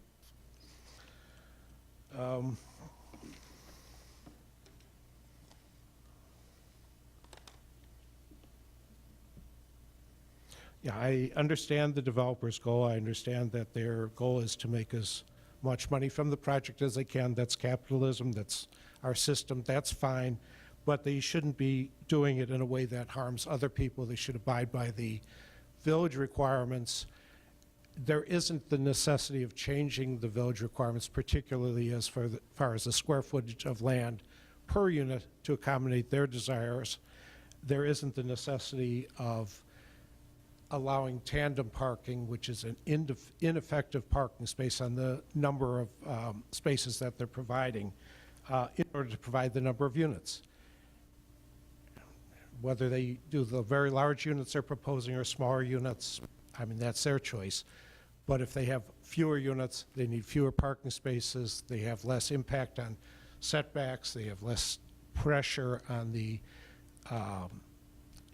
footprint that the building has to provide the parking below grade. Again, I think the goal of the village should be more to address the needs of the village and its residents, as opposed to, as looking as far as meeting the developers' needs for getting as much on the property as they can get. So if you have questions, we'll try and address them. I suggest that although there's much good about the building they're proposing, the impacts of it on the neighbors would be severe. There isn't enough benefit to the village from the project as currently designed to justify the massive variances that they're seeking. Thank you. Thank you, Mr. Klein. Very helpful. Any other follow-ups, please? Good evening. My name is evening. Matt Larson. I live at 15 6th Avenue, right next to the condos at 11 6th Avenue. First, I'd like to say I'm very supportive of a project like this. I don't feel that parking will be an issue. It's great they're going to have parking spaces. The stormwater retention is great.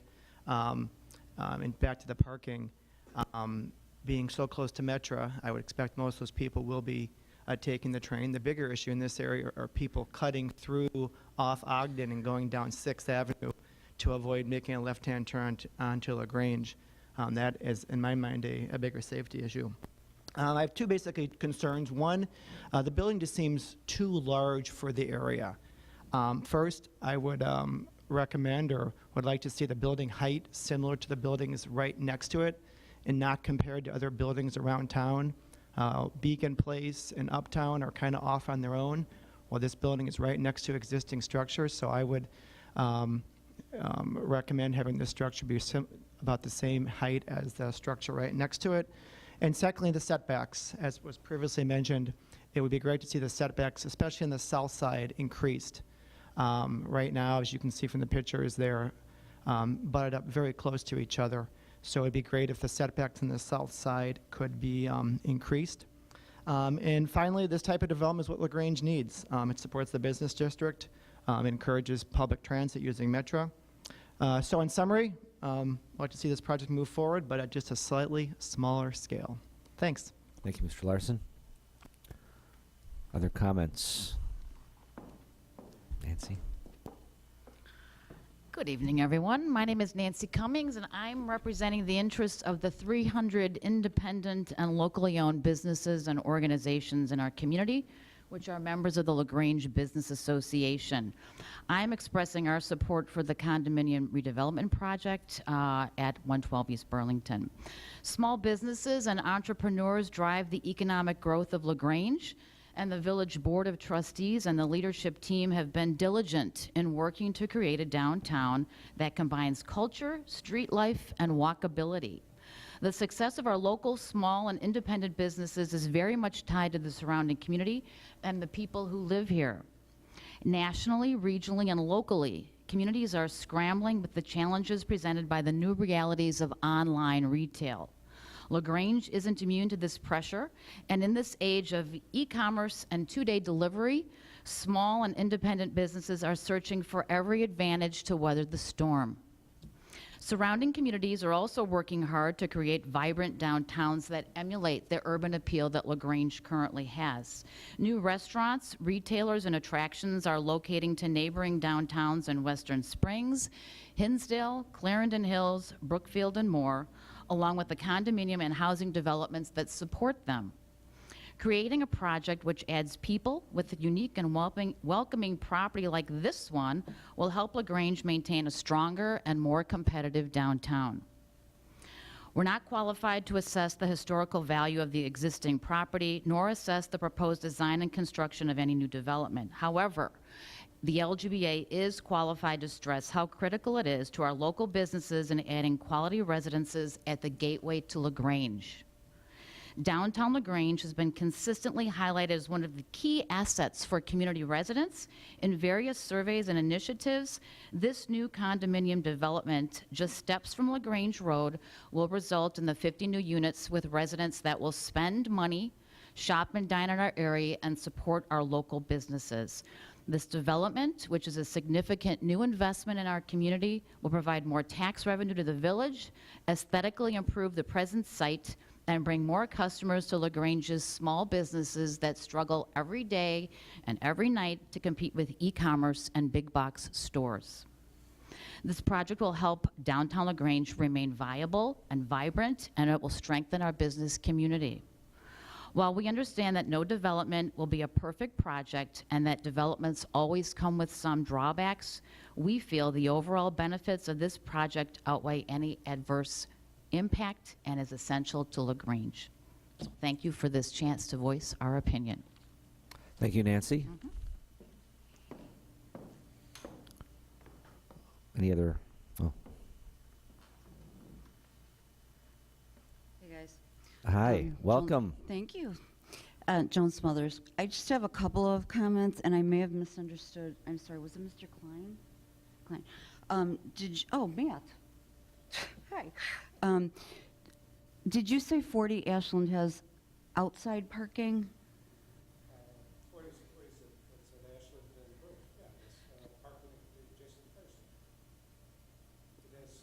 No, that's the one right on Burlington. They 14, right? That's 14 South. 14 South, Yeah. 40 Ashland has it underneath with no additional parking. I just wanted to clear that up. And then also as far as the Gammonley buildings, Spring Avenue Station, they do have that exterior parking between the two units. That is no longer desirable. Those units, when they resale, they are less than what these units will be. So the outside parking issue should be a non-starter. And then tandem parking really should not be an issue because of the demographics of who is going to come into this building and the size of the units, which is not gigantic. These people will probably be using public transportation. So while they may have 2 cars, or they may not, because there will also be downsizers going in, perhaps widows or widowers, they will be using one spot, and then if they have that extra car that they use every once in a while, the tandem will probably not be an issue for that. That's not anything I would worry about trying to sell.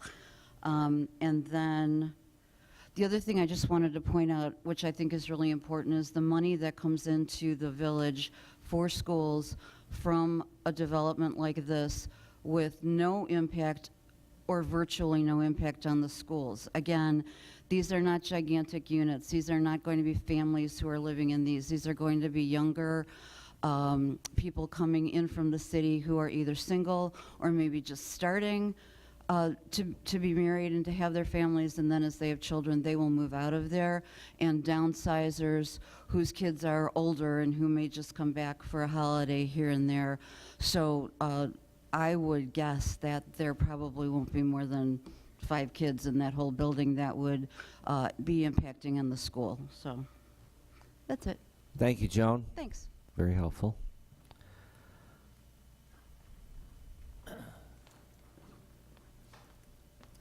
Hi, Heather Kavanaugh, 400 East Maple. Full disclosure, I am a paralegal at Finaro Law. However, I am also a lifelong LaGrange resident. I've been very actively involved in the schools, CASET, Park, LT. I was president of Friends of the Library when the library did their move and their complete tear down and rebuild. I was very actively involved in the redevelopment of that. We had a lot of discussions about setback because it was on a residential block. So I've been very familiar with this throughout my life, basically. The building that is currently on that property is, for all intents and purposes, useless. I have been in it probably 5 times in my entire life. I believe when I was about 12, I bought my grandmother some doilies because I thought she'd like them for Christmas. It's generating nothing good for the community. It's not generating tax revenue. It's doing nothing. It's a falling down old building with an icky old parking lot. This building will, as Joan said, benefit the schools significantly. The tax revenue that this is going to bring in, not just residential, but also for these people shopping in the LaGrange community, will be huge. I've worked with the LGBA. I've done their summer art projects several years. This is the kind of thing that we want. These people are going to be bidding on those items at the LaGrange auctions, which will go to all the charities in the area. They're going to be, you know, buying our houses. So when my kids are done with college, and I don't want to leave LaGrange, but I don't want my 1894 farmhouse that is 4,000 square feet, beautiful. I'm going to sell it to one of these families, make a boatload of money, and then I can go sit in a nice little 2-bedroom. Stay in LaGrange, I'm happy as a clam. My parents recently moved out of LaGrange, and they moved out of LaGrange specifically because they couldn't find a building like this. They looked at LaGrange Point, wasn't big enough. It didn't have the right facilities.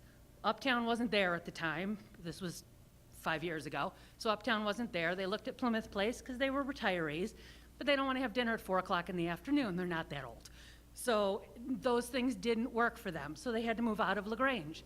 Their grandchildren are still here. They still are here all the time, but they didn't have an option like this. This is the kind of building that we need. And if you scale it back too much, you're never going to get a developer to develop it. It's not going to happen. There's not going to be a good enough return on investment. So we're going to get stuck with the ugly building that's still there and a crappy parking lot. Thank you. Thank you. Other questions or comments before we go back to some follow-up, trustee? Very helpful. Again, take credit, Mr. Klein and others. You've helped reshape the project. We're listening to the development team. Take credit. You've been responsive, and again, the board is listening and keenly paying attention to the details on this. So I'm going to ask if there are other follow-up questions or directions from the village board. And Mark Birkeland, I'm going to let you, Counselor, know in advance that we'll ask you then maybe to go through somewhat of the options from a procedural standpoint so that the public understands what the village might do with the Plan Commission or just subsequently move it for consideration down the road here.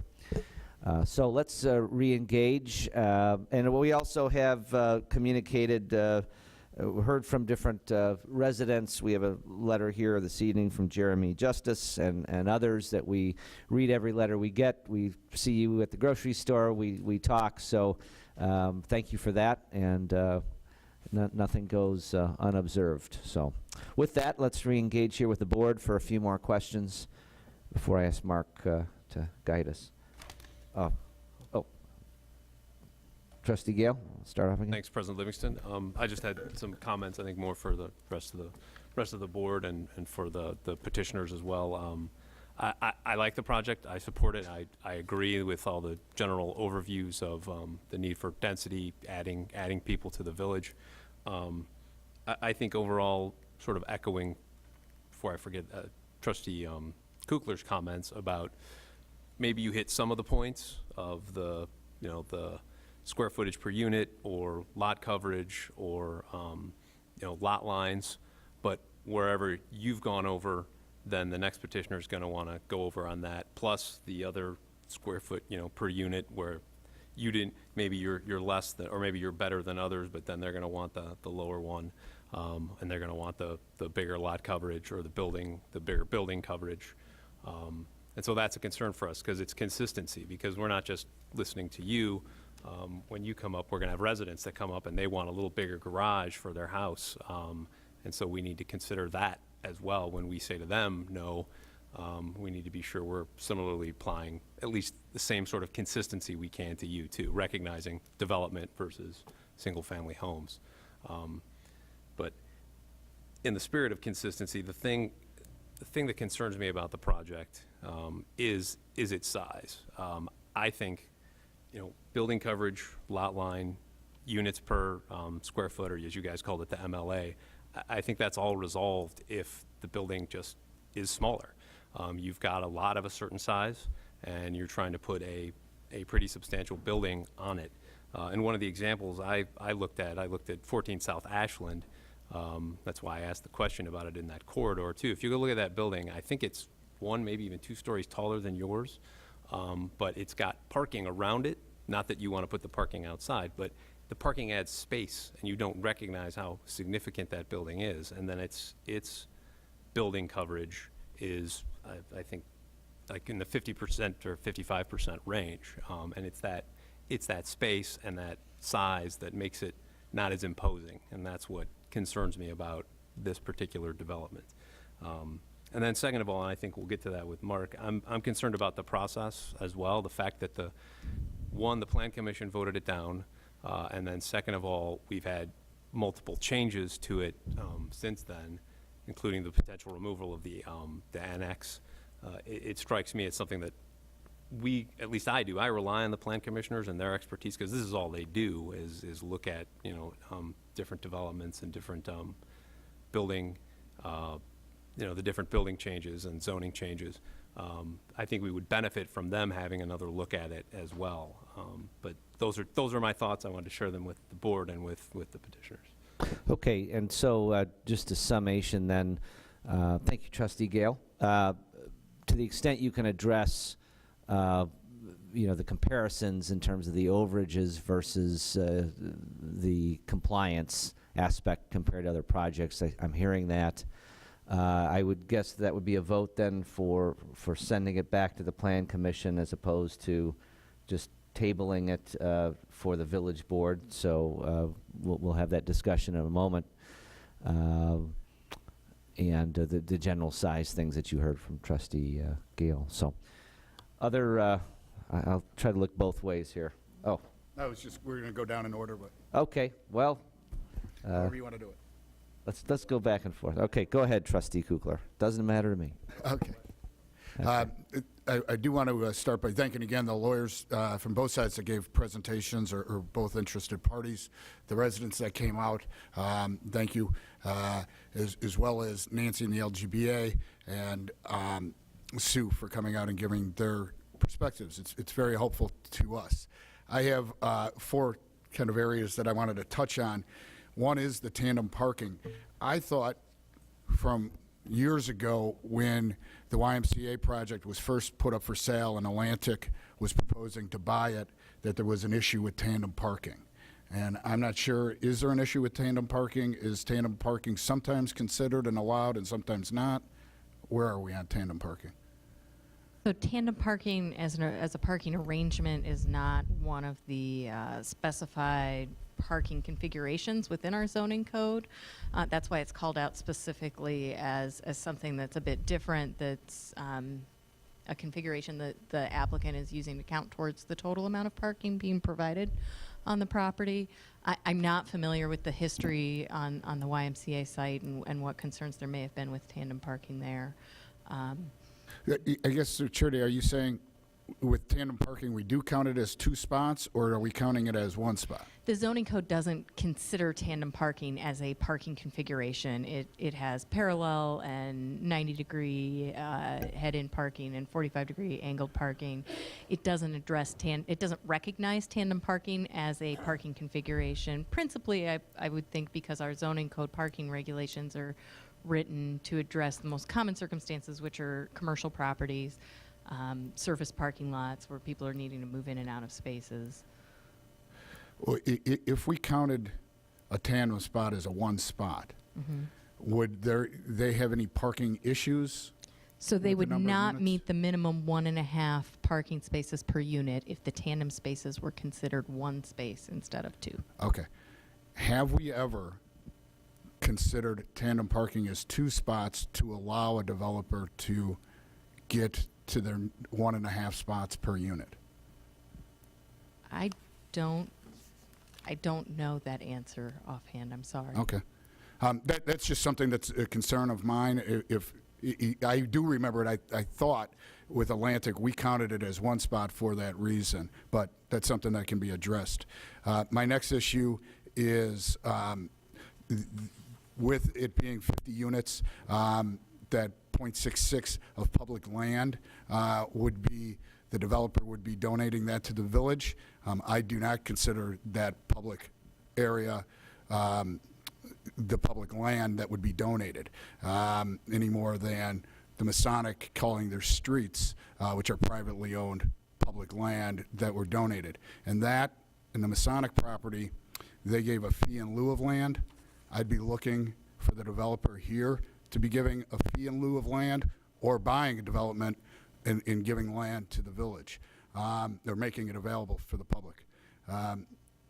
The next thing is, I wouldn't tell the developer what specific changes to make as far as remove this floor or remove this wall or remove the annex, but I do think by removing the annex, you get closer to where you need to be.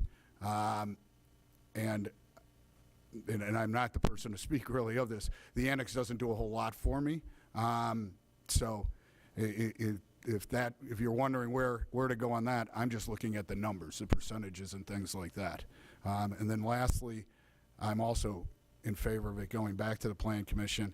I'm going to be relying heavily on how the Plan Commission considers these issues. Thanks. Thank you, Trustee Kukler.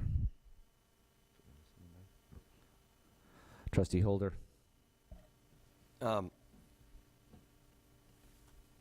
I've gone through the, I've also been at the Plan Commission meetings, and I want to first and foremost thank you for the amount of work and effort that you've put into this, including naming your corporation downtown LaGrange. I really, really recommend that this be remanded back to the Plan Commission. I think you've addressed a lot of the questions that they had, a lot of the issues that they have. There are still, as you're hearing, there's still a bunch of questions and some things to be worked out. But I think you are, and we are pretty far along that path. I'm going to take the other side on this. I think this is a beautiful building. I think the building it's replacing is hideous. I've considered it an eyesore since I moved here in 1990. It may have architectural significance. The pyramids are architecturally significant. I don't want one of them in LaGrange. This building is not only deteriorating, I consider it an eyesore, and I don't really care if we maintain any of the elements or not with regard to your annex design and the shapes of those windows and all that. I'd rather have a beautiful project that complements our downtown as it has become, not as it was. So I'd like to encourage you to keep that annex. I think that adds tremendously to the building. I think the building without it looks like an office building. It's very plain.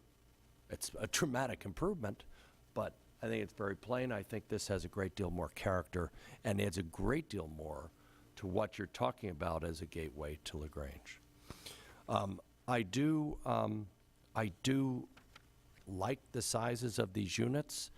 An easy way for you to build more units would be to put smaller ones in the footprint. You're not doing that. I think what you're building is a nice tweener size in what you have proposed here, and something for which I think there's a great deal of demand in LaGrange, as one of the speakers mentioned, and I know several people that have moved out because of those sorts of situations. In fact, I think Joan Smothers testified that way when we were talking about 40 South Ashland. So we do have this. We do have this as a need. We do have this as part of our comprehensive plan to develop this within the Burlington Northern Corridor. Our code doesn't quite match our plan. I mean, this is a residential building in the Central Business District, which you can't have. It's a building that if I built it in Chicago, I could have 0 lot lines, but we're not there. So I want to try to balance the need for something like this, the need to improve that piece of property and make it more productive to the village, both aesthetically, tax-wise, as well as for the people that might want to move here or live here now and want to stay here. And I also want to be realistic with regard to how we try to accomplish our strategic plan with regard to our zoning code. The planned development allows us to do that. I think it's a bridge because I think we need to make some changes to our zoning code, but short of rewriting that at this time, I think this is a reasonable vehicle for accomplishing that. Once this goes back through the Plan Commission and achieves the satisfactory vote that I think you will get. Thank you. Thank you, Trustee Holder. Trustee McCarty? Thank you, President Livingston. Thank you, trustees. Thanks, everybody, on this. As we've all said, this is never an easy process, and getting good things, they often say it takes a village to raise a child. Well, it takes a village and an involved village to improve and to go forward. And LaGrange has done that throughout the 135 years. It has moved forward. It has not become a Williamsburg or a piece stuck in time. And that's because the owners, the developers, the residents work together. I support much of what's been said here tonight, and I think in general this board is fairly consistent in their concepts on what we do and how we think. Addressing the idea of the consistency across approvals or across plans that have different pluses and minuses, that is precisely why we have a plan development ordinance. It does allow us to pick those pieces apart and to choose which are the most appropriate at this site, because they're not always right. Across the railroad tracks, we allowed a much bigger building, much higher, effectively over 80 feet if you measure it from Ogden Avenue, because that sat in a different place. It was appropriate there. It will cast, well, it won't because it's to the north, but it would cast a shadow. It's that close to this building that it is in the same neighborhood, but it is far enough away that it's appropriate. I'm very comfortable that this one sits next to only 10 feet, 13 feet higher than the building next door. I think that's a credit to keeping it down, and I think it is appropriate that you try to keep this building as low as possible. The comprehensive plan is very important in that, and it's about establishing where we should make those changes or why we should make some of these things. And it's clearly been identified over 20 years ago that our Burlington corridor is a valuable, valuable asset that is very underused, and I think that's important. And for the other residents who are near that, this building will provide, even for those who live next door, will provide a very valuable transition between you and the train. I think you'll be amazed at how much nicer your property is when this building goes up. It will take a little getting used to that the building is close, but I think you'll be happier as residents with this building here. The train noise will go down. You'll be shielded from a lot of the aspects of the downtown. I think it'll be a wonderful thing. I share the concern for the tandem. No other zoning code that I've ever seen allows tandem parking to be counted for anything but one parking space. I think that's what we really need to look at it and see if that's not to say that one space per unit might not be enough for a space like this, but I think I share Mark's concern that really is important. The setbacks are a very touchy point. The one that concerns me most is the 6th Avenue. By how we would almost always read the code, the adjacent property would set that, and you're still out in front of the adjacent property, even with the adjusted setback and not counting the garage and things like that. So that concerns me. Some of the other nice things about it, though, is other towns pay developers to come and do that. They pay them in terms of infrastructure improvements or gathering land together and things like that. LaGrange hasn't done that. They have not asked us for a single subsidy. They have not asked us for any help other than ability to optimize the site to the market. And I think that's an important point here. They're not really asking us to build the biggest building they possibly could here. They're asking us if we can build a building to the market that they seem to have found. I'm one who never believes developers. I sit in meetings with developers all day, and I generally don't believe anything they say. But in this case, I'm comfortable that you have found the market, and this is an appropriate scale of unit and an appropriate size building for the market. Regarding how do you reduce it or what you reduce it, I share Trustee Holder's concern. The annex, I think, adds more than it takes away. It adds critical amenities to the development, and it doesn't help anything else. Taking 2 units out of this does not really make a difference. I think visually it adds interest to the building too, and I think those amenity spaces are important in this market to make this work. But I too also would like this to be remanded back to the Plan Commission. I think that would be a more appropriate way to look at this again. Thank you, Trustee McCarty. Trustee Katenik? Great. Thank you, Mr. President. So I'll start out. I'll echo the comments of Trustee Holder. I really like the design of this project, and thank you for thinking of LaGrange for your investment. Certainly an upgrade to what we have, and to me a real welcome for people coming in from the east. Where I struggle with is, as Trustee Gale has mentioned, in terms of the process. This is not my forte or my expertise, and we have people on the Plan Commission that are guided with that mission. With that, I know there's been some issues on setback, on density. I'm not sure I have the issues with the parking or tandem parking. I think a lot of these units, with the wave of the future, will be one-car families, but I don't know that for sure. So I would also defer back to the Plan Commission to take another look at this, given the revisions that you've presented and given some of the comments of the residents, and see if we can get a middle ground. I don't know if it's reducing it by 5, 10 units. I don't know how those economics look, but I would like to have another pass at that and then come back to the board. Okay. Counselor, I sense a consensus that the Plan Commission is a destination. In a moment, I'm gonna sum to the developer or the applicant what I think I'm hearing in terms of feedback, so that you have direction. And you've been getting it all along here, but I want to make that perfectly clear. And then we're going to discuss a little timing with that. So maybe Mark Berkland, you want to talk to us about the process for the sending it back to the Plan Commission? Yes.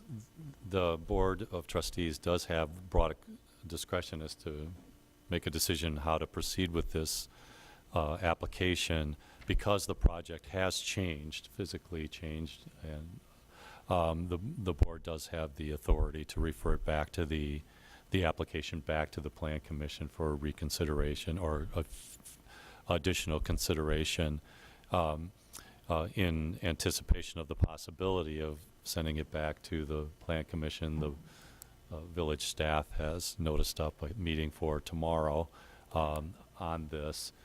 That could have been canceled if it wasn't going forward. So the proper notice has already been given, and the Plan Commission would undertake its review in the form of another public hearing. So there would be the opportunity for the applicant to present and for all interested residents to testify as well. Thank you, Mark. In terms of that, then, I'm going to ask in a moment for a motion, but before I do, just to sum, and then I want to open it up to you, the development team, if you've got questions, so that can be a productive session. You may not, or you can ask staff, later as well. But I'm, generally hearing that besides sending it back to the Plan Commission, you've captured something here that is directionally inspirational or meets the thresholds in terms of LaGrange's future and opportunity and transit-oriented development. You're in the same room I am. You're hearing words about size and density. Definitely a mixed decision on the annex. So that is right down the middle, as what I can hear. But I suppose that if I'm taking the public's comments as well as the board's, if it's annex versus size and density, then I guess the annex loses out on that. Let's see what that looks like. My feedback also is that how many times has it been to the Plan Commission? I ask because I don't know. So it's been there 2. This will be number 3. LaGrange has an outstanding reputation for taking its time and for demanding the highest and best use. But I also don't want us to have a reputation that emerges of being really, really drawn out in development. I don't think we're there yet. I think we've had multiple conversations going back to August. I think we've got our ear to the ground, but I would ask the Plan Commission with all deliberate speed, being this number the third time, to send that back to us in a timely and comprehensive fashion. Therefore, I think we should hold our date on May the 6th. And depending on what happens, we will know the threshold of approvals. May 6th is a Monday. It would be at 7:30. That will require extraordinary, not extraordinary, but we'll have to do what we've done on other projects, whether it was the settlement with the Hanson Quarry or the settlement to the Mason project. This is now front and center, so it will be that way with you. So there'll be requests for quick turnaround. That'll be that way for us. When you have questions for us, this kind of jumps to the front. This is our peak season on the village board with our budgets, and the many projects seem to perk at the same time, so we'll be ready for that. But I would just ask that everybody be focused on this, and again, appreciate everybody's comments tonight. If that May 6th means that about a week before, we've got to know what this is, and give time for people to address their opinions about it, to show up at the meeting, to do the proper notices. So you can do the math. That's coming right on us. I do not feel poorly about that at all, because again, we're good about dragging these projects across for everybody to see and to react to and to change. Sometimes those projects do not reach the finish line. We went through 3 developers on Mason Point. Sometimes they cross the finish line, and we have a successful project. So we've got an open mind. Really like directionally, and also to echo the points, we know this is a competitive environment, and so we don't take either the public comments for granted or the incredible investment potential by the development community. So just got to make a decision. And with that, do you have any questions for us, applicant? Okay. Village Hall opens at 8:30 tomorrow, should there be one. So with that, I would like to move that we remand the project proposed by DTLG Investments back to the Plan Commission. Thank you, Trustee Holder. It's been moved to remand that back to the Plan Commission. Counselor, is that the correct nomenclature? Do. Thank you, Trustee Holder. Second that. It's been seconded by Trustee McCarty.